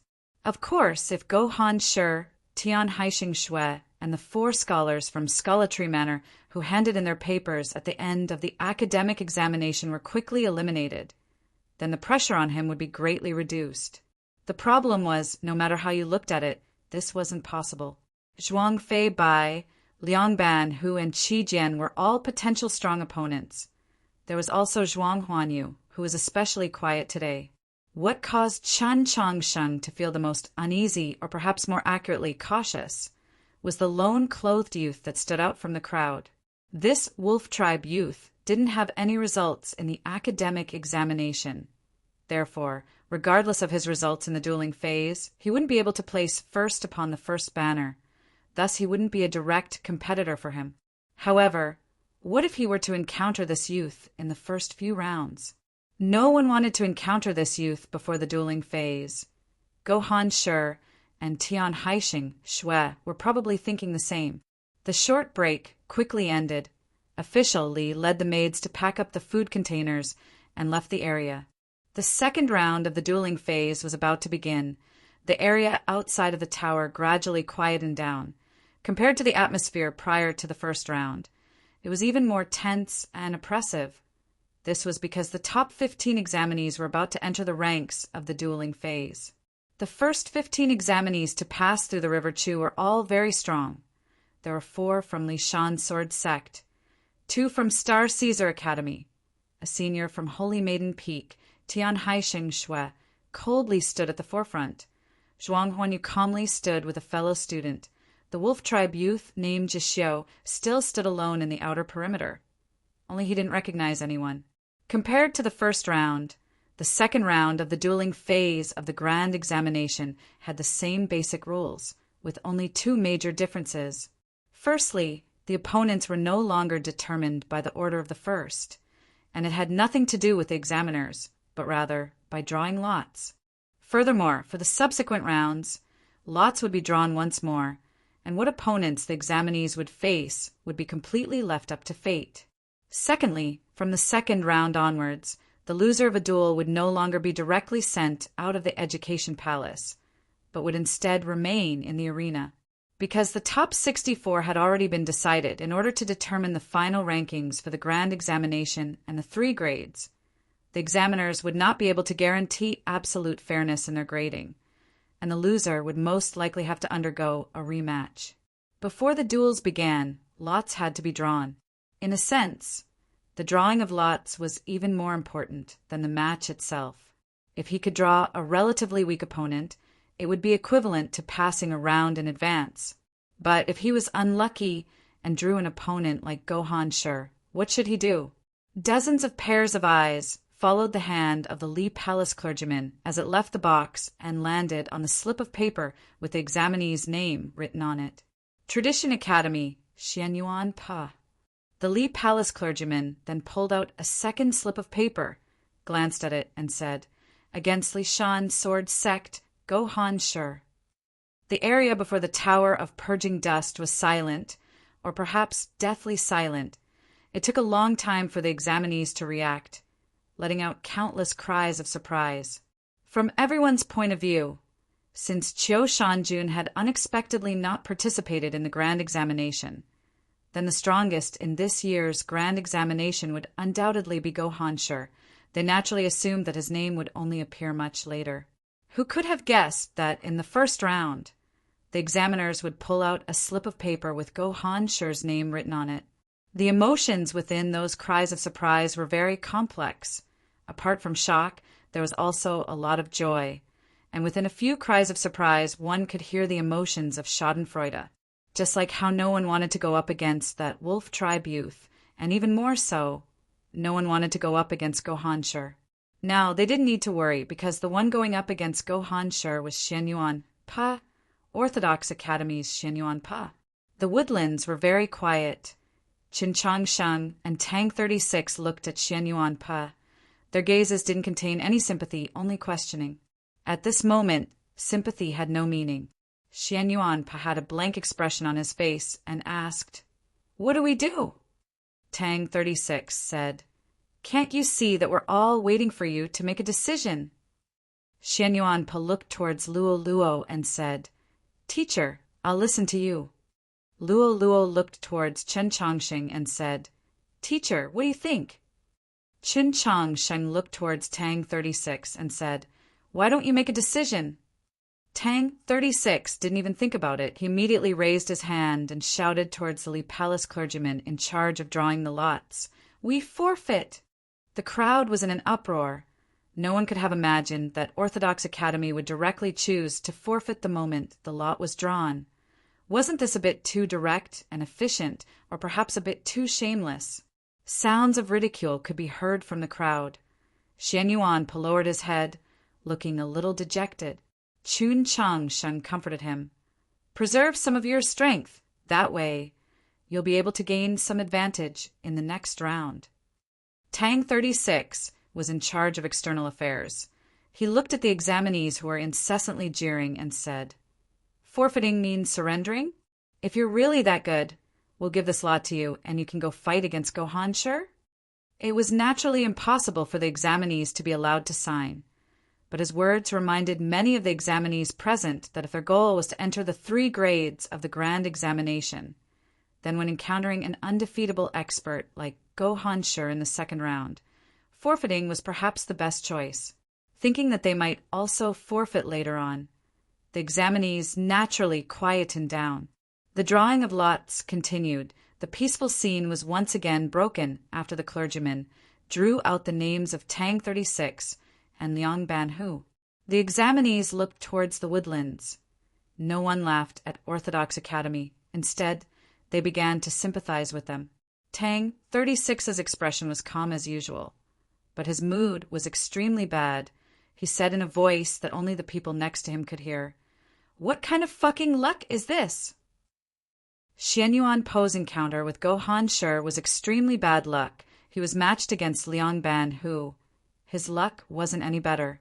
Not long after the drawing of lots started, 2 people from Orthodox Academy were matched against 2 people from the Divine State's 7 laws, publicly recognized as the strongest. No matter how you looked at it, Orthodox Academy was obviously unlucky today. Orthodox Academy's bad luck didn't end here. The piece of paper with Chun Changsheng's name was drawn by the Lee Palace clergyman. Following that, the clergyman drew his opponent. Sculletry manners, Huoguang. The crowd was in an uproar at this moment. Even the examinees who had the worst impression of Orthodox Academy weren't in the mood to gloat. The most shocking thing happened at the end. Luo's opponent was Tianhaixing Shui. The area before the Tower of Purging Dust was silent. The sound of the clergyman drawing the lot was extremely clear. The crowd looked towards the group from Orthodox Academy by the woodlands, shocked and speechless. The group from Orthodox Academy were also shocked and speechless. At this moment, the crowd could be sure that the result of this drawing had nothing to do with luck, but was instead a deliberate attempt to suppress Orthodox Academy, because the probability of this happening was too small. Xian Yuan Po's encounter with Go Han he could only forfeit and admit defeat. Tang 36 had a great reputation and was known as a young genius, but his strength was still quite far from Liang Ban, whose there shouldn't be any chance of victory.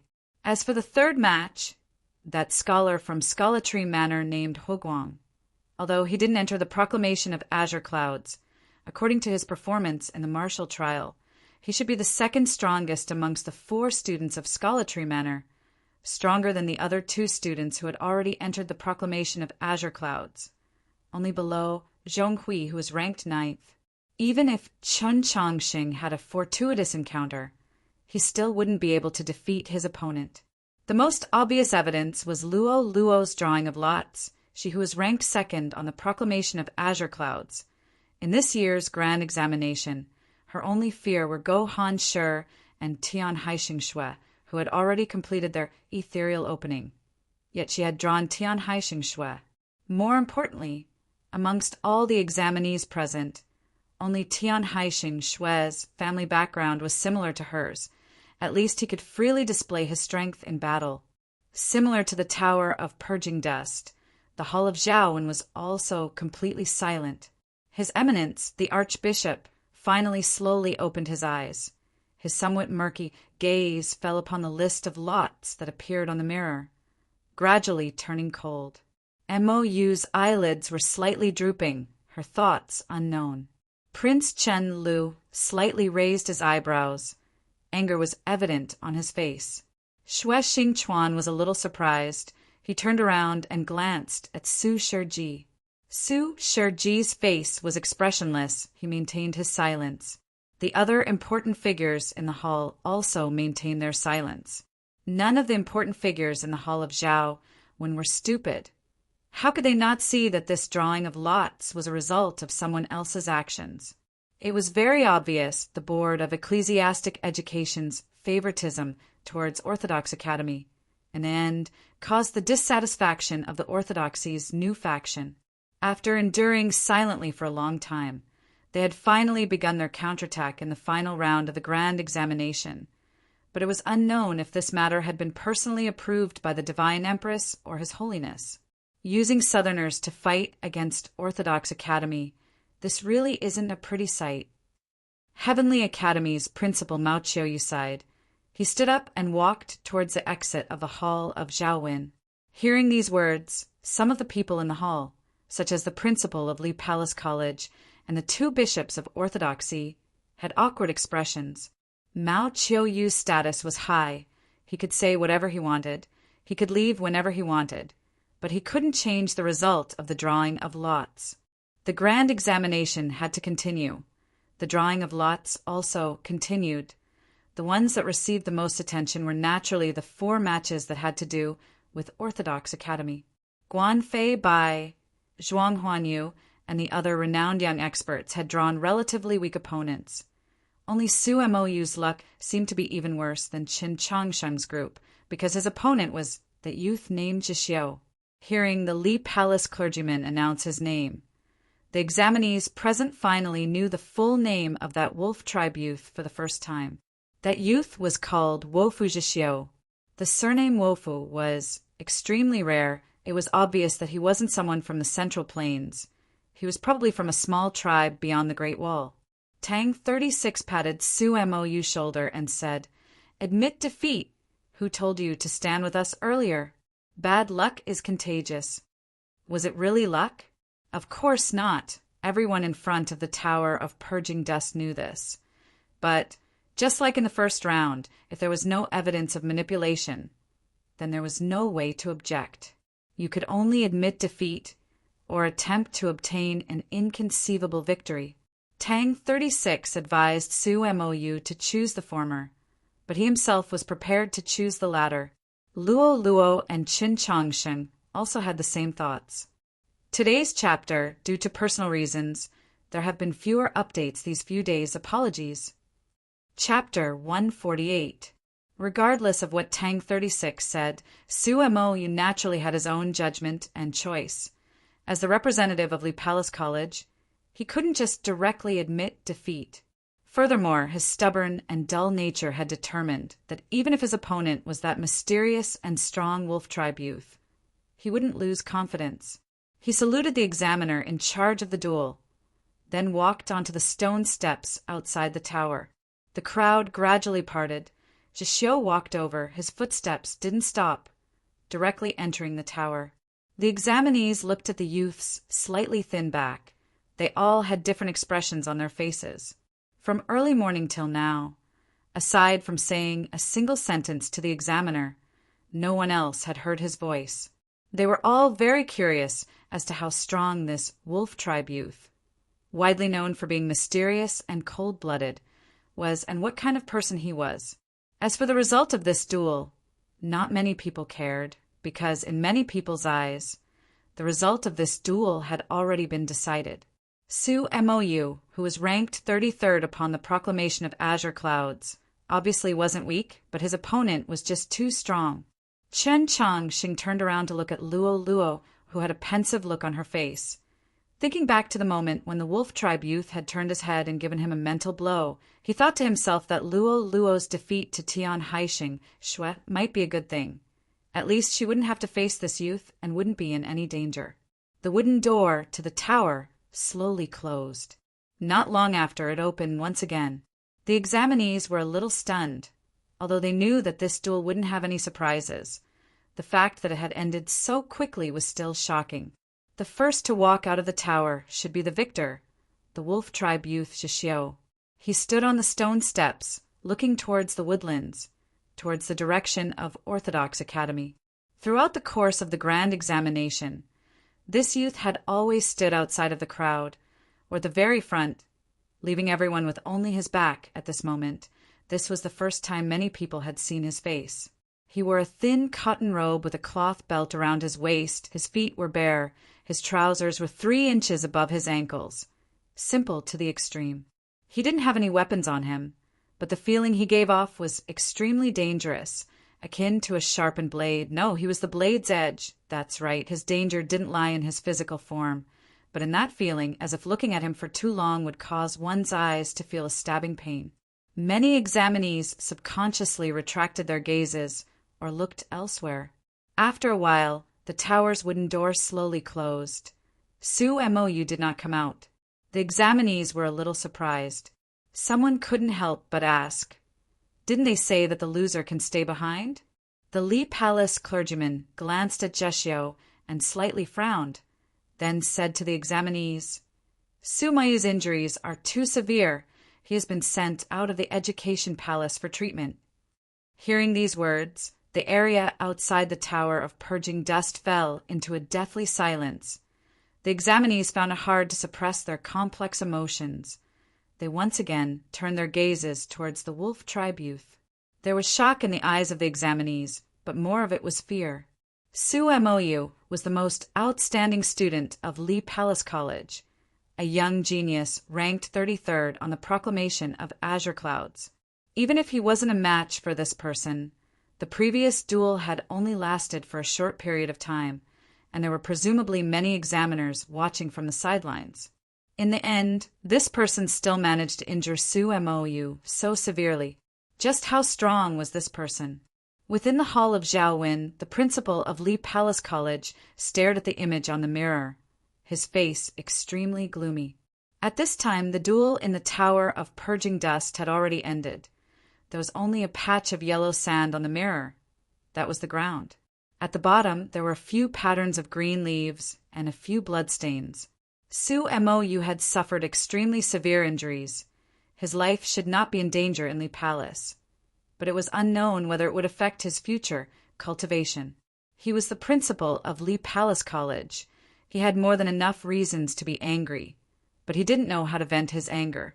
Zhexiu and Su Mou's duel had started too quickly and ended even faster, not to mention the Li Palace clergymen who were controlling the situation on the second floor.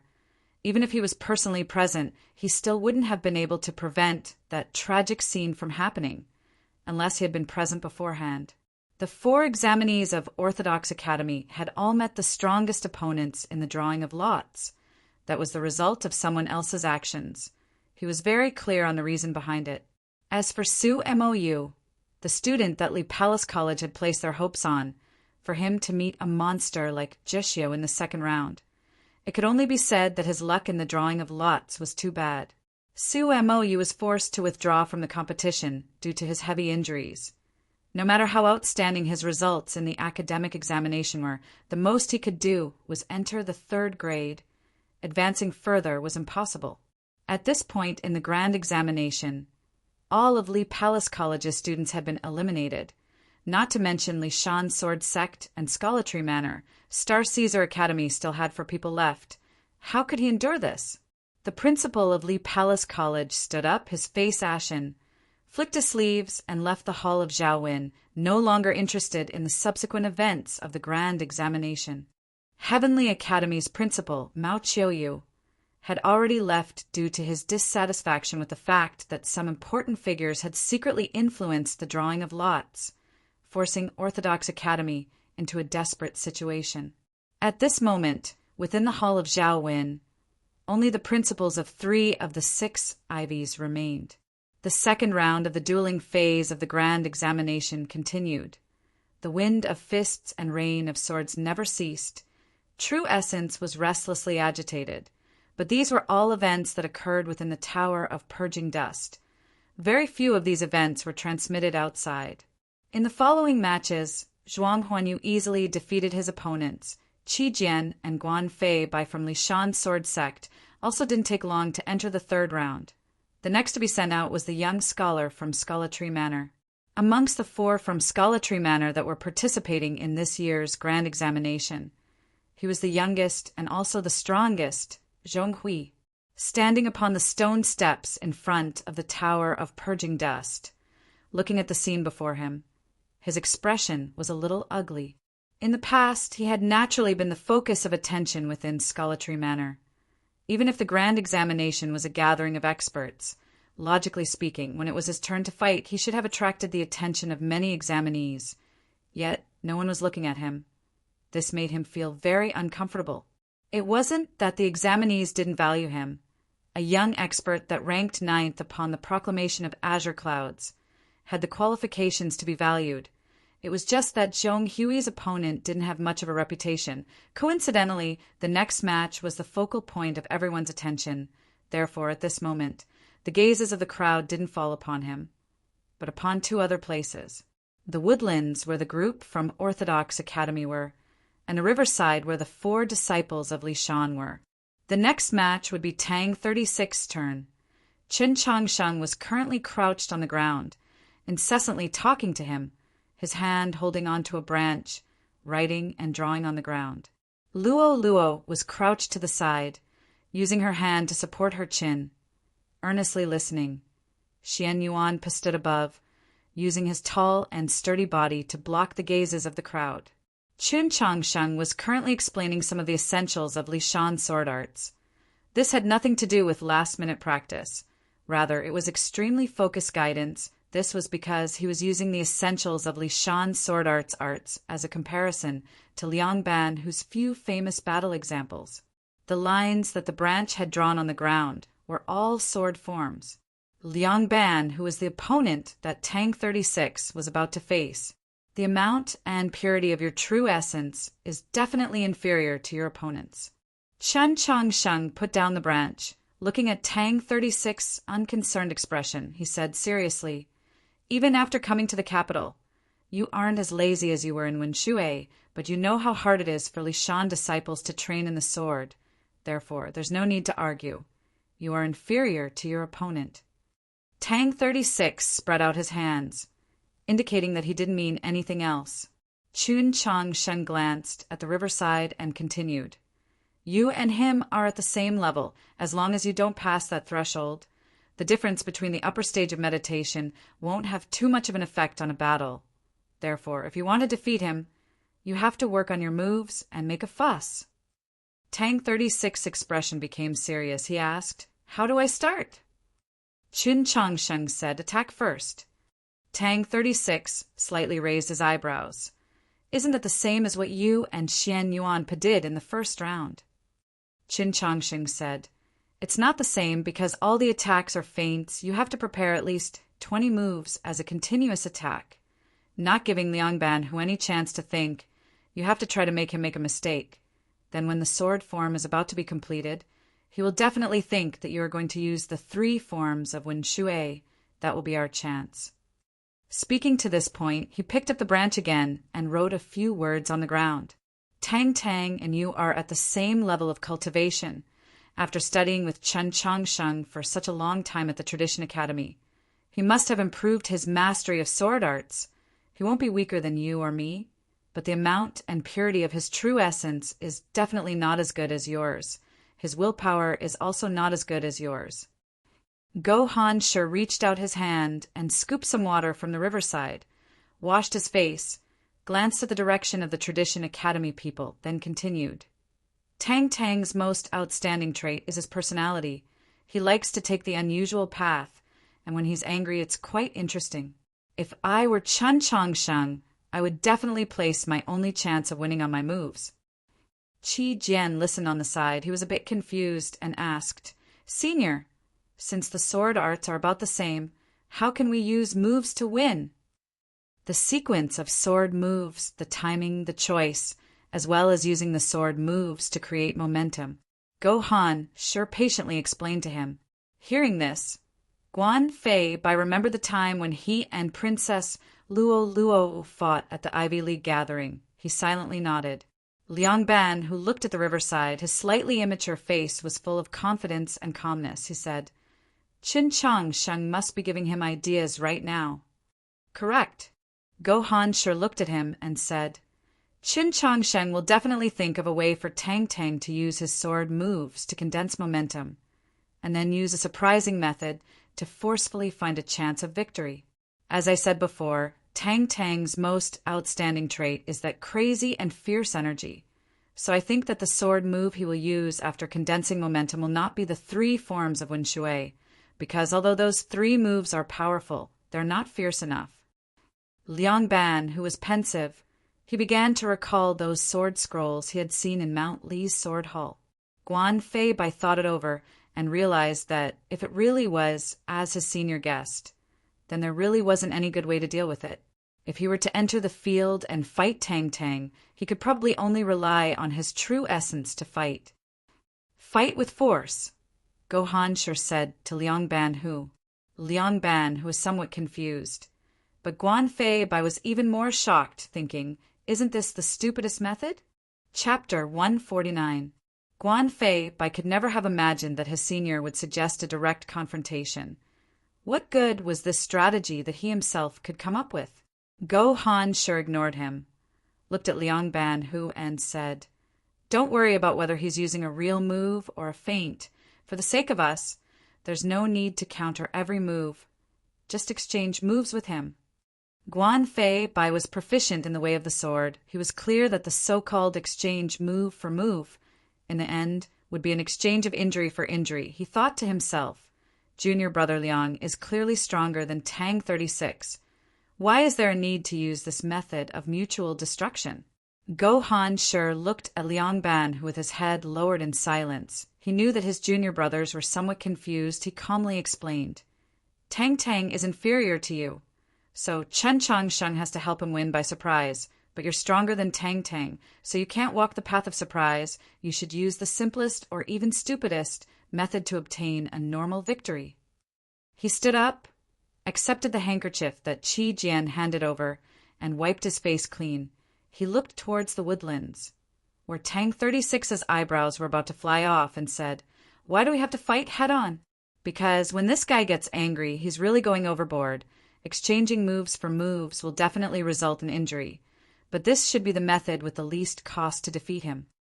Liang Ban, who thought for a moment, then said, "Senior, I understand." The door to the tower slowly opened. The young scholar from Scholatry Manor, Zhong Hui, had easily defeated his opponent and walked out. What made him a little unhappy was that the gazes of the examinees outside the tower still didn't turn towards him. They were still looking at those two places, perhaps even more fervent than before. This was because Liang Ban, who in Tang 36 had already stood up. Without much ceremony, Liang Ban, who in Tang 36 paid their respects to the Li Palace clergymen, then, one after the other, entered the tower. Looking at the tightly shut wooden door, the examinees' expressions were extremely focused. The entire area was silent. Over 10 matches had been held in the second round of the grand examination, aside from the match between the Wolf Tribe youth, Zhixiu and Su Mou. This was the match between the strongest two. This match was even more closely watched than the one between Zhixiu and Su Mou, because everyone understood that aside from Liang Ban, who in Tang 36, there were 2 other participants. The 2 of them wouldn't appear on the stage, but their effects wouldn't be any weaker than if they were to appear on the stage themselves, just like on the last night of the Ivy Festival.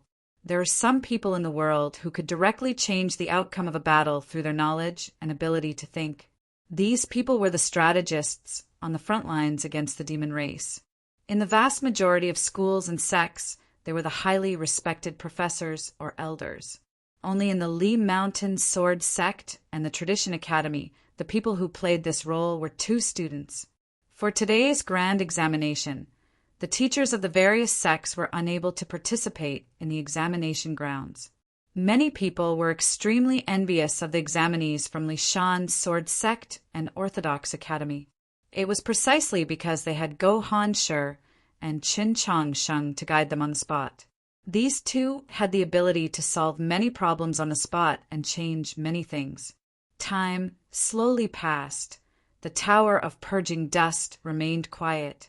Qin Chang Sheng's expression didn't change, but his hands clenched tighter and tighter. He felt worse and worse because it was too quiet. Suddenly, a fiery red color appeared in the dark blue sky. This color came from the reflection of the swords within the tower of purging dust. It looked extremely warm, but behind the warmth was hidden a blazing danger. Red clouds filled the sky. It was too beautiful to behold.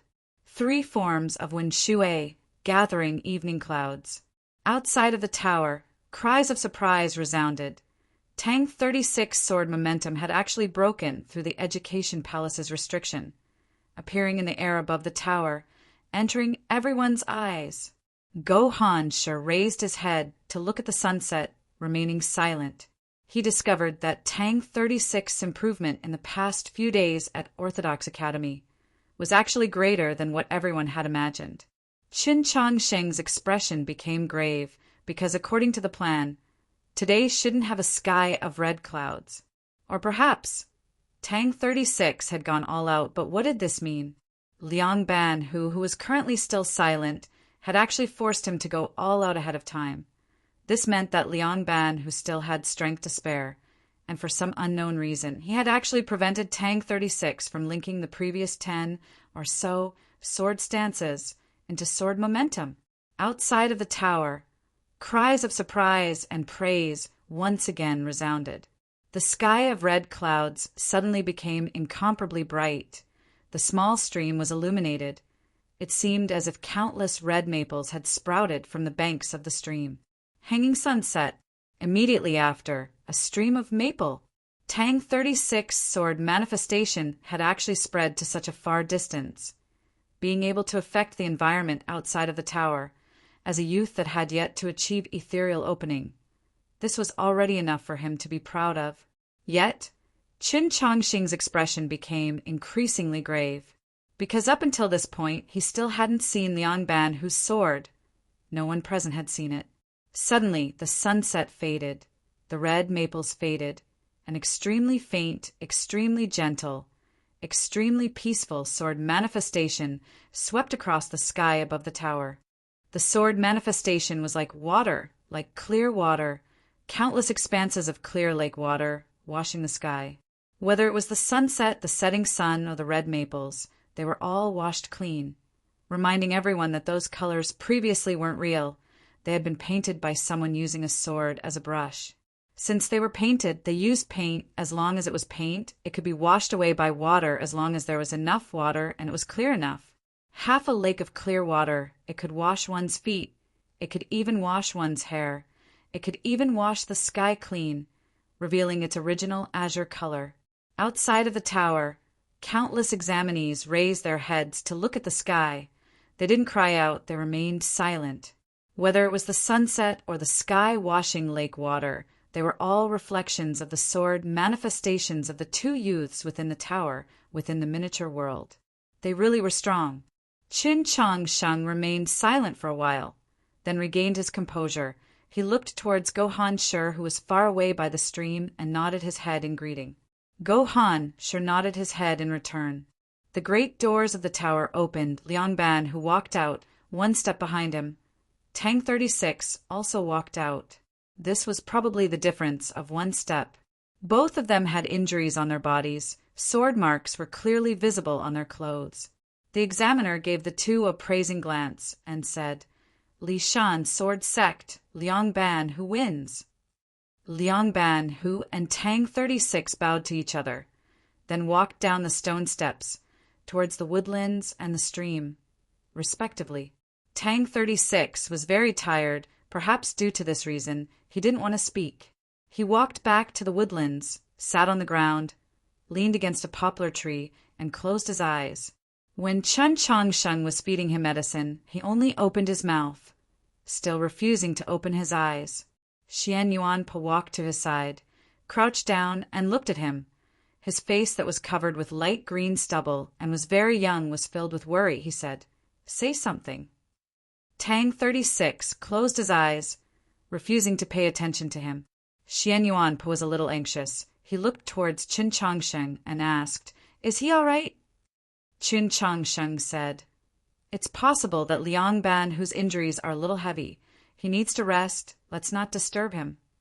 Many things in this world are like this, especially for males in their youth stage. When many people want to show concern for you, you will resist this concern and ignore them. But when those who care for you are about to leave, you will begin to feel lonely and uneasy. Tang 36 opened his eyes, looked at Chen Changsheng, and said angrily, "What do you mean by my injuries are a little heavy? How did I injure myself?" Luo pointed at the cuts on his uniform that were caused by the sword, then pointed at the shallow line of blood on his face. "This is called heavy? Didn't you see that guy Liang Ban, who, his leg was almost cut off by me?" Tang 36 said angrily, "I'm just a little tired. I just want to lean against a tree and lie down for a while. Can you guys stop bothering me?" After saying that, he once again closed his eyes. Qin Changsheng knew that this guy had always been proud and arrogant, losing in the second round of the grand examination. He must be feeling terrible. But he couldn't see this guy immersed in this kind of emotion. He always thought that this was a waste of life. There was no meaning in it.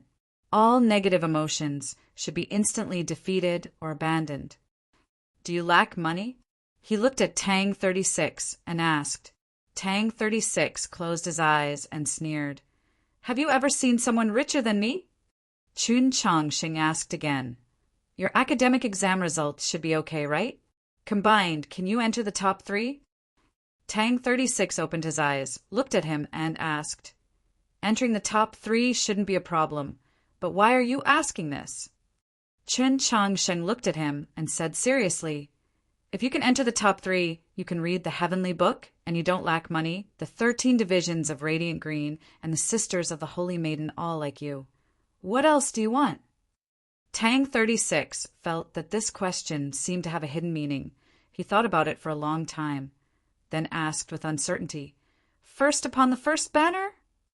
Chen Changsheng said impatiently, "That's mine." Tang 36 laughed and scolded, "You're really shameless.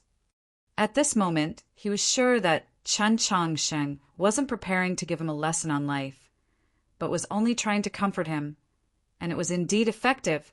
At least he didn't want to close his eyes and pretend to be asleep. "Tell me," Luo Luo said from the side. Tang 36 was silent for a long time, then said, "I never would have thought that Liang Ban who would fight so stupidly." Luo Luo and Xian Yuanpa didn't understand, but Qin Changxing did. Liang Ban, whose ability was originally above Tang 36, Tang 36 and Qin Changxing could only try to win by surprise, using a method that the opponent would never have thought of, to give the grand examination a surprise. But they didn't think that Liang Ban would use the simplest method to deal with it. Didn't think of it? No, he didn't think of anything. I've never seen such an ugly and stupid way of fighting.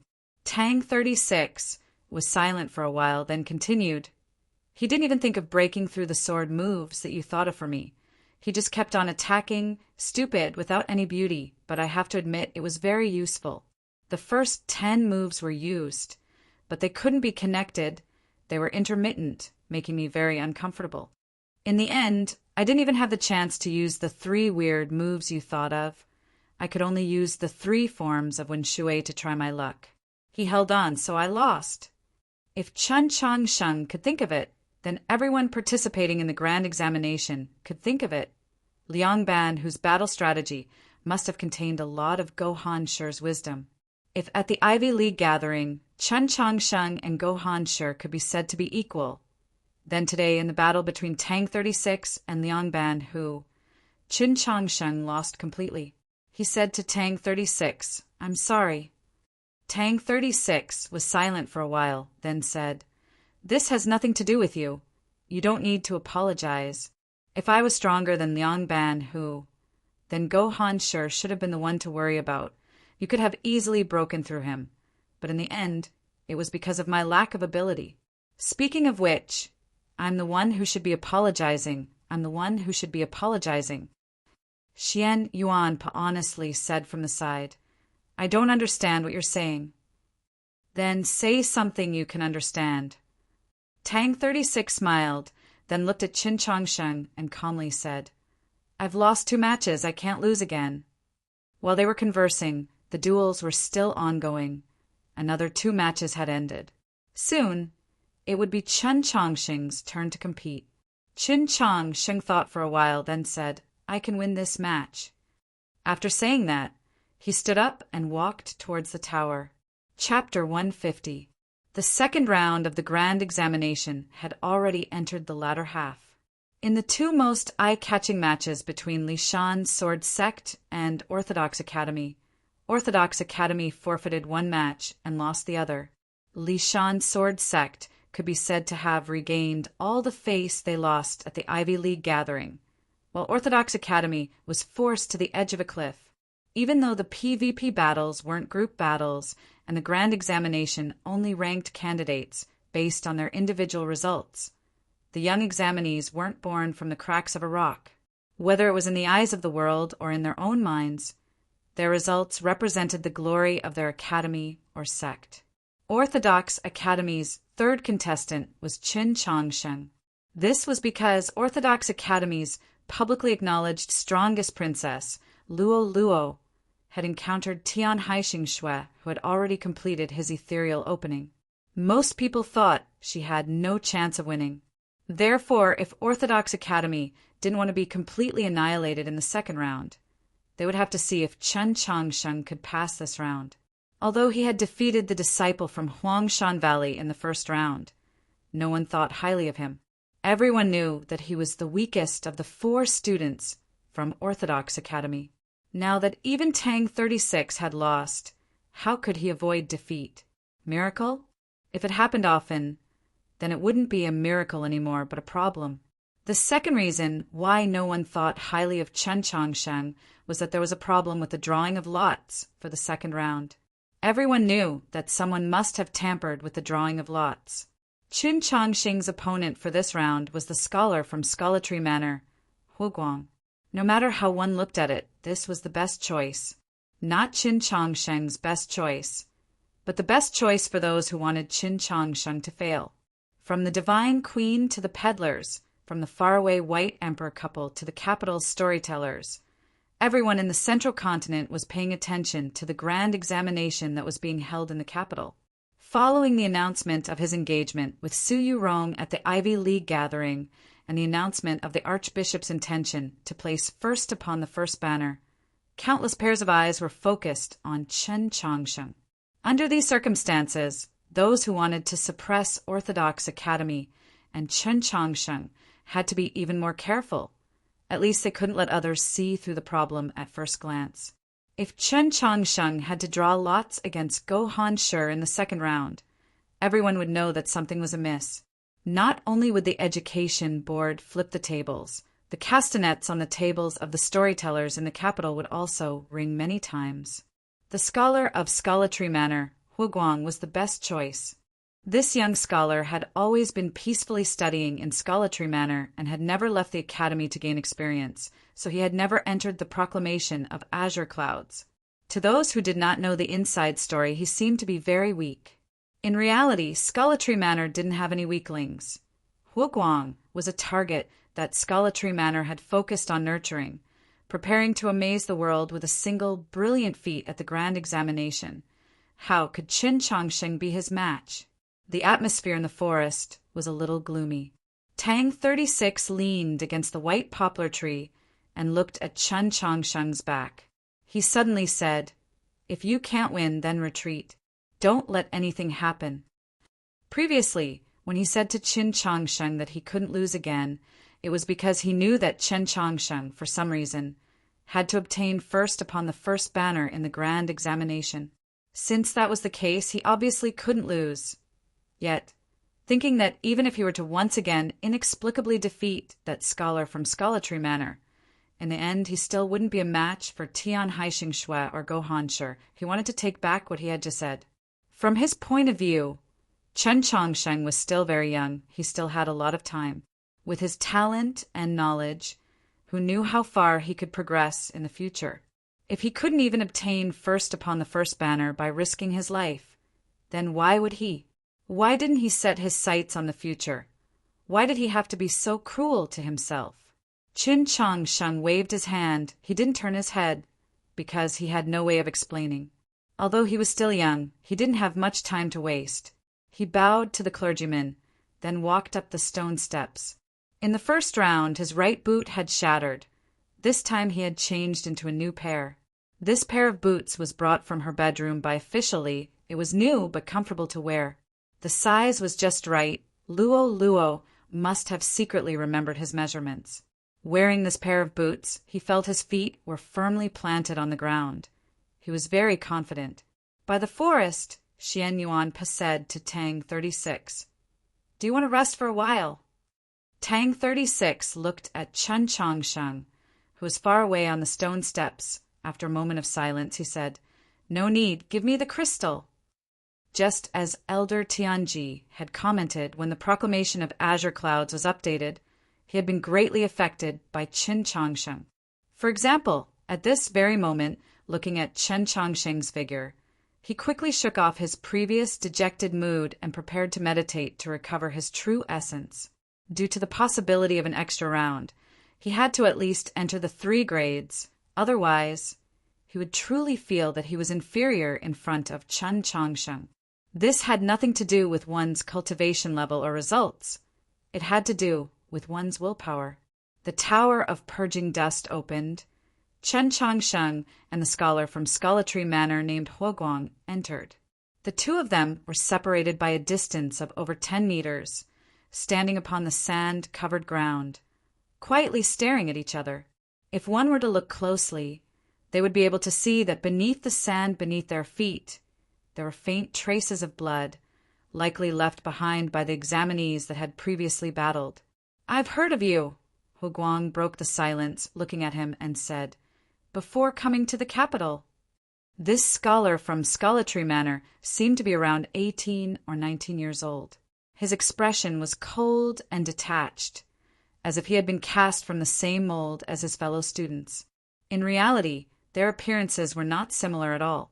The reason why they gave off this feeling was because the young scholars from Scholatry Manor all had an indescribable air about them. Chun Chongqing didn't respond. He didn't think there was a need. I knew I would meet you at the grand examination. Hua Guang looked at him and calmly said, before coming to the capital. Only now did Chun Chongqing know that the suppression of Orthodox Academy in today's grand examination wasn't only due to the Zhou dynasty, or perhaps someone from within the orthodoxy. It had even involved the faraway south. But he still didn't say anything, calmly adjusting his breathing and the circulation of true essence. To resist the invasion of the demon race, the human world needs to unite. The torrential momentum cannot be stopped by anyone. Anyone who tries in vain to stop it will only be washed into the stinking gutter of history. And you have already affected the confluence of the north and south. Therefore, you cannot obtain first upon the first banner, nor can you marry Su Yu Rong. Hua Guang looked at him expressionlessly and said, Chun Chongqing finally understood what that indescribable feeling was. It was the same feeling as the words spoken by that scholar from the countryside on the last night of the Ivy League gathering. In this world, there have always been some people, some scholars, who believe in some very strange principles. To establish a heart for heaven and earth, to establish a life for life, to continue learning for the saints, to establish peace for all ages. Therefore, please die. To shoulder justice. After your death, I will take care of your family, and this world will also be taken care of by me. Chun Chongqing shook his head. If it was only the first half, then it was very respectable. But if the second half was added, then it wouldn't be good. He didn't like this smell. Compared to the smell of blood emitted from Su Shirji's body, he disliked it even more. Don't worry, I won't use words to humiliate you, because that's meaningless and very boring. Hua Guang looked at him indifferently and said, but the tip of his eyebrows slightly twitched for a moment. Perhaps at this moment he remembered Tang 36 sharp and unkind words during the martial trial in the boiling time forest. I will easily defeat you. He looked at Chun Chongqing and said condescendingly, draw your sword and accept your defeat. Chun Chongqing remained silent. He didn't reply, nor did he draw his own sword. Thus, Hua Guang's actions were very laughable, akin to drawing a sword against a wall, or reading a long lyric poem to the starry sky. Yellow sand quietly covered the ground. Hua Guang's expression became slightly cold. He looked at him and said, if you don't draw your sword, then you won't have the chance to do so today. Following these words, a clear and strong aura emitted from his body. Chun Chongqing quietly looked at him. He slowly raised his right hand. It was very close to the hilt of the short sword at his waist. He could grasp it with his hand. In the end, he didn't grasp the hilt. He retracted his right hand. His 5 fingers clasped together, forming a fist. Very good. Hua Guang looked at his actions and felt greatly humiliated. His eyebrows slowly twitched, and he took a deep breath. An extremely pure true essence seeped out, passing through the ochre-colored scholar's robes, bringing up a gust of wind within the tower. That gust of wind encircled Hua Guang's body, akin to a barrier. He carried a large sword on his back. He didn't draw it. Instead, like Chun Chongqing, he clenched his fist and punched out. An explosive hum resounded. A hole instantly appeared in the windscreen that encircled him. A fist suffused with a faint green luster, formed from true essence, violently shot out from that hole, instantly traversing a distance of over 10 meters, arriving before Chun Chongqing. What was even more shocking was, within that windscreen, fist manifestations condensed one after the other, attacking towards Chun Chongqing's body. Dozens of true essence fist manifestations, akin to real fists, came from all directions, like a storm. Within the hall of Zhaowin, that gigantic mirror of light, with a circumference of over 10 meters, clearly transmitted the scene of the battle within the tower to the eyes of the personages within the hall. From the moment Chun Chongqing and Hua Guang entered the tower, the hall became abnormally quiet. His Eminence didn't continue sleeping. He calmly looked at Chun Chongqing's reflection in the mirror. His expression didn't reveal whether or not he still had the same confidence as before. Within the mirror, dozens of green lights suddenly appeared. Although they weren't present, just by looking at the image, it was as if they could feel the power contained within. Xue Xing Chuan's body slightly leaned forward, saying in surprise, "Regiment Shattering Fist?" For the personages within the hall of Zhao Wen, that scholar from Scholartree Manor, Huguang, was only at the meditation realm. The methods he displayed naturally wouldn't shock them. But thinking of Huguang's age, being able to cultivate the most difficult regiment-shattering fist to such a level, they were still rather surprised. The one who was about to receive these dozens of regiment-shattering fists was Qin Changsheng. Within the hall of Zhao Wen, a lot of people silently announced his elimination within their hearts. His Eminence's eyes slightly narrowed. His murky gaze once again became sharp. Mo Yu's expression was indifferent, the hand resting on the armrest of her chair. Her knuckles were slightly white. Prince Chen Lu gave her a glance. A lot of doubts arose. Happy Mid-Autumn Festival. Chapter 151. The fist manifestation of the regiment-shattering fist traveled through the air, condensing and not dissipating. Only upon coming into contact with the opponent or some other obstacle would it release its power, allowing it to perfectly retain its initial power. Its defense-breaking ability was extremely terrifying. Even a cultivator that had completed a perfect purification couldn't use their body to take a head-on. They had to think of a way to avoid it, or use an even stronger true essence to forcefully suppress it. This fist technique also had another characteristic. The fist was like the wind condensing into a fist from start to finish. It was like a tempest enveloping all directions. A single fist could defeat tens of people, perhaps even more. It was most suitable for use on the battlefield. At its peak, there was a legend that a single fist could defeat an army of 1,000. Therefore, it was called the regiment-shattering fist. In the first match, Qin Changsheng displayed an unimaginable speed, but the regiment-shattering fist didn't give him any room to display his speed. Anyone could see that his true essence was very ordinary, compared to the geniuses participating in the examination. It was even more pitiful. If he didn't have any other tricks up his sleeve, he would undoubtedly lose. The hall of Zhao Wen was very quiet. Everyone looked at the scene on the mirror, seeing those tens of fists glowing with a green light, hurtling towards Qin Changsheng from all directions. They all had different expressions. Beside His Eminence, Archbishop of the Education Board, Mei Li Sha, 2 chairs had appeared.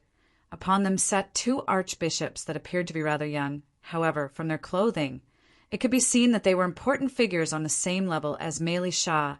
It was unknown which of the orthodoxy's holy palaces they were in charge of. For some unknown reason, these 2 archbishops of the Holy Church had arrived at the Hall of Zhao Wen very late, giving off the feeling that they had specifically come to watch Qin Changsheng's match. Everyone within the Hall of Zhao Wen had different expressions, but the 2 archbishops were very calm and collected. This was because they were well aware of the level of cultivation of the scholar from Scholartree Manor, Huguang, or more accurately, Huguang was the opponent that they had purposely chosen for Qin Changsheng. The drawing of lots for the grand examination had been secretly arranged by them. The abilities and details of Qin Changsheng's performance in the first match had already been privately leaked to Scholartree Manor through some of their subordinate clergy members. This was the reason why Huguang had immediately used the regiment-shattering fist, a technique that consumed a large amount of true essence in order to not give Qin Changsheng any chance. All of this was to ensure one thing: Qin Changsheng would definitely lose. Mo Yu looked at Qin Changsheng, who had already been pushed to the edge of the cliff, her thin eyebrows slightly furrowed, her hands holding onto the chair's armrests tighter. Prince Chen Lu glanced at her from the corner of his eyes, his suspicions growing deeper and deeper. He couldn't understand why. As the representative of the faction that wanted to suppress the Tradition Academy, she would be so nervous and concerned about the situation when Qin Changsheng was about to fail. Was she worried about Qin Changsheng? It didn't make any sense. In the next moment, he suddenly thought of something and thought that he had guessed Mo Yu's thoughts. During the Ivy Festival, When Princess Luo Luo was fighting against Guan Fei Bai, she had used a simplified version of the Yesher step. At that time, Go Hanshi had recognized it and shocked everyone. Why did Qin Changxing know the demon race's top secret Yesher step? This had always been an unsolved mystery. Although the footwork that Princess Luo Luo had used during the Ivy Festival wasn't the complete Yesher step in battles at the level of the Ivy Festival and the Grand Examination, that simplified or perhaps modified version of the Yesher step would be able to play a very important role.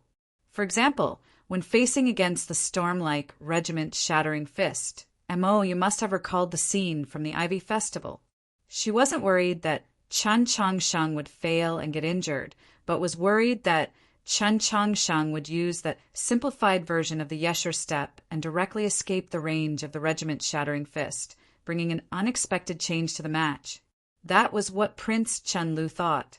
If he could think of Chen Changsheng's simplified version of the Yesher step, then the others in the Hall of Zhaowen would naturally be able to think of it as well. Su Shiji's expression was a little cold. Xue Xingchuan's body had once again returned to his seat, and the arena became a little silent. Everyone was clear that Chen Changsheng wouldn't immediately lose. This match should continue for a while.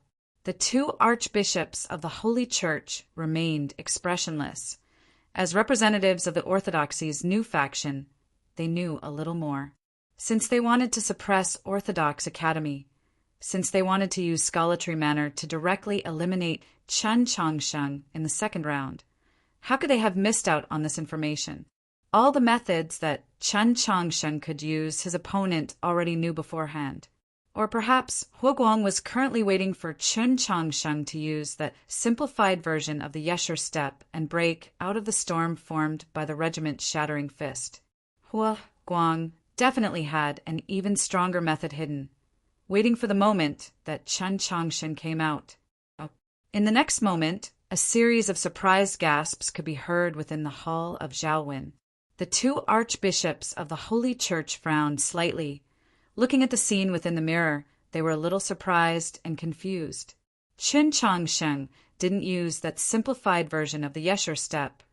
He didn't attempt to break out of the encirclement of the regiment-shattering fist. To be more accurate, he didn't do anything. His 2 feet were firmly planted upon the sandy ground, as if they were nailed to the spot, not moving an inch. Separated by those tens of terrifying true essence fist manifestations, he looked at Huoguang, who was opposite him in silence. Time quickly passed. He didn't have to wait for long. The personages within the Hall of Zhaowen and the Li Palace clergy that were silently spectating from the second floor didn't have to watch for long. The regiment-shattering fist with its terrifying might had finally arrived before him, akin to a real storm, filling every corner of the space around him. A lot of people who saw this scene, whether it was Su Shiji or MOU, or the clergy on the second floor of the tower who had their hearts set on Orthodox Academy, were all extremely confused, not knowing what he was trying to do. This was a duel in the Grand Examination. There was no danger to his life. Logically speaking, there shouldn't be a scene of him giving up without putting up a fight. Even if he admitted that he was no match, why would he stand in the same spot and endure the torrential assault of the regiment-shattering fist? Confusion and doubt, with emotions of the majority of the spectators.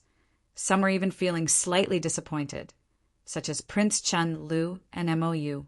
At this point, Qin Changsheng had already lost. Huoguang's regiment-shattering fist had already taken form, forming a faint green line of wind and rain around Chen Changsheng's body. Within it was an innumerable amount of wind and rain, filled with a terrifying fist manifestation. Even if Chen Changsheng were to display the simplified version of discerning steps, he still wouldn't be able to break through the line of wind and rain formed by the regiment-shattering fist, unless he was able to display the true, complete version of discerning steps. But that was impossible. Spring had come to the capital, becoming Orthodox Academy's first student in over a decade, bringing forth countless storms, becoming first upon the first banner in the Grand Examination. Would all of this end at this moment? In the next moment, Qin Changsheng moved. When everyone thought he would move, He quietly stood in his original spot, not moving an inch. Just when everyone thought that he wouldn't be able to move again, he suddenly moved. He didn't use discerning steps. Instead, he directly charged towards the storm formed by the regiment's shattering fist. His movements seemed a little stiff and felt a little clumsy, but they were firm. Low cries erupted from the second floor of the Tower of Purging Dust. Some of the observing Lee Palace clergy were shocked. Others were worried. At this moment, in the air surrounding his body, there were at least tens of fist manifestations, revolving like a hurricane. At the very front of every fist manifestation was a fist that glowed with a green light. Those fists weren't tangible existences. It could be said that they were fake. But the terrifying power contained within those fists couldn't be any more real. The storm formed by the regiment's shattering fists was very dense, as if there wasn't a single gap between them, unless the complete version of discerning steps borrowed the natural momentum to leap forward.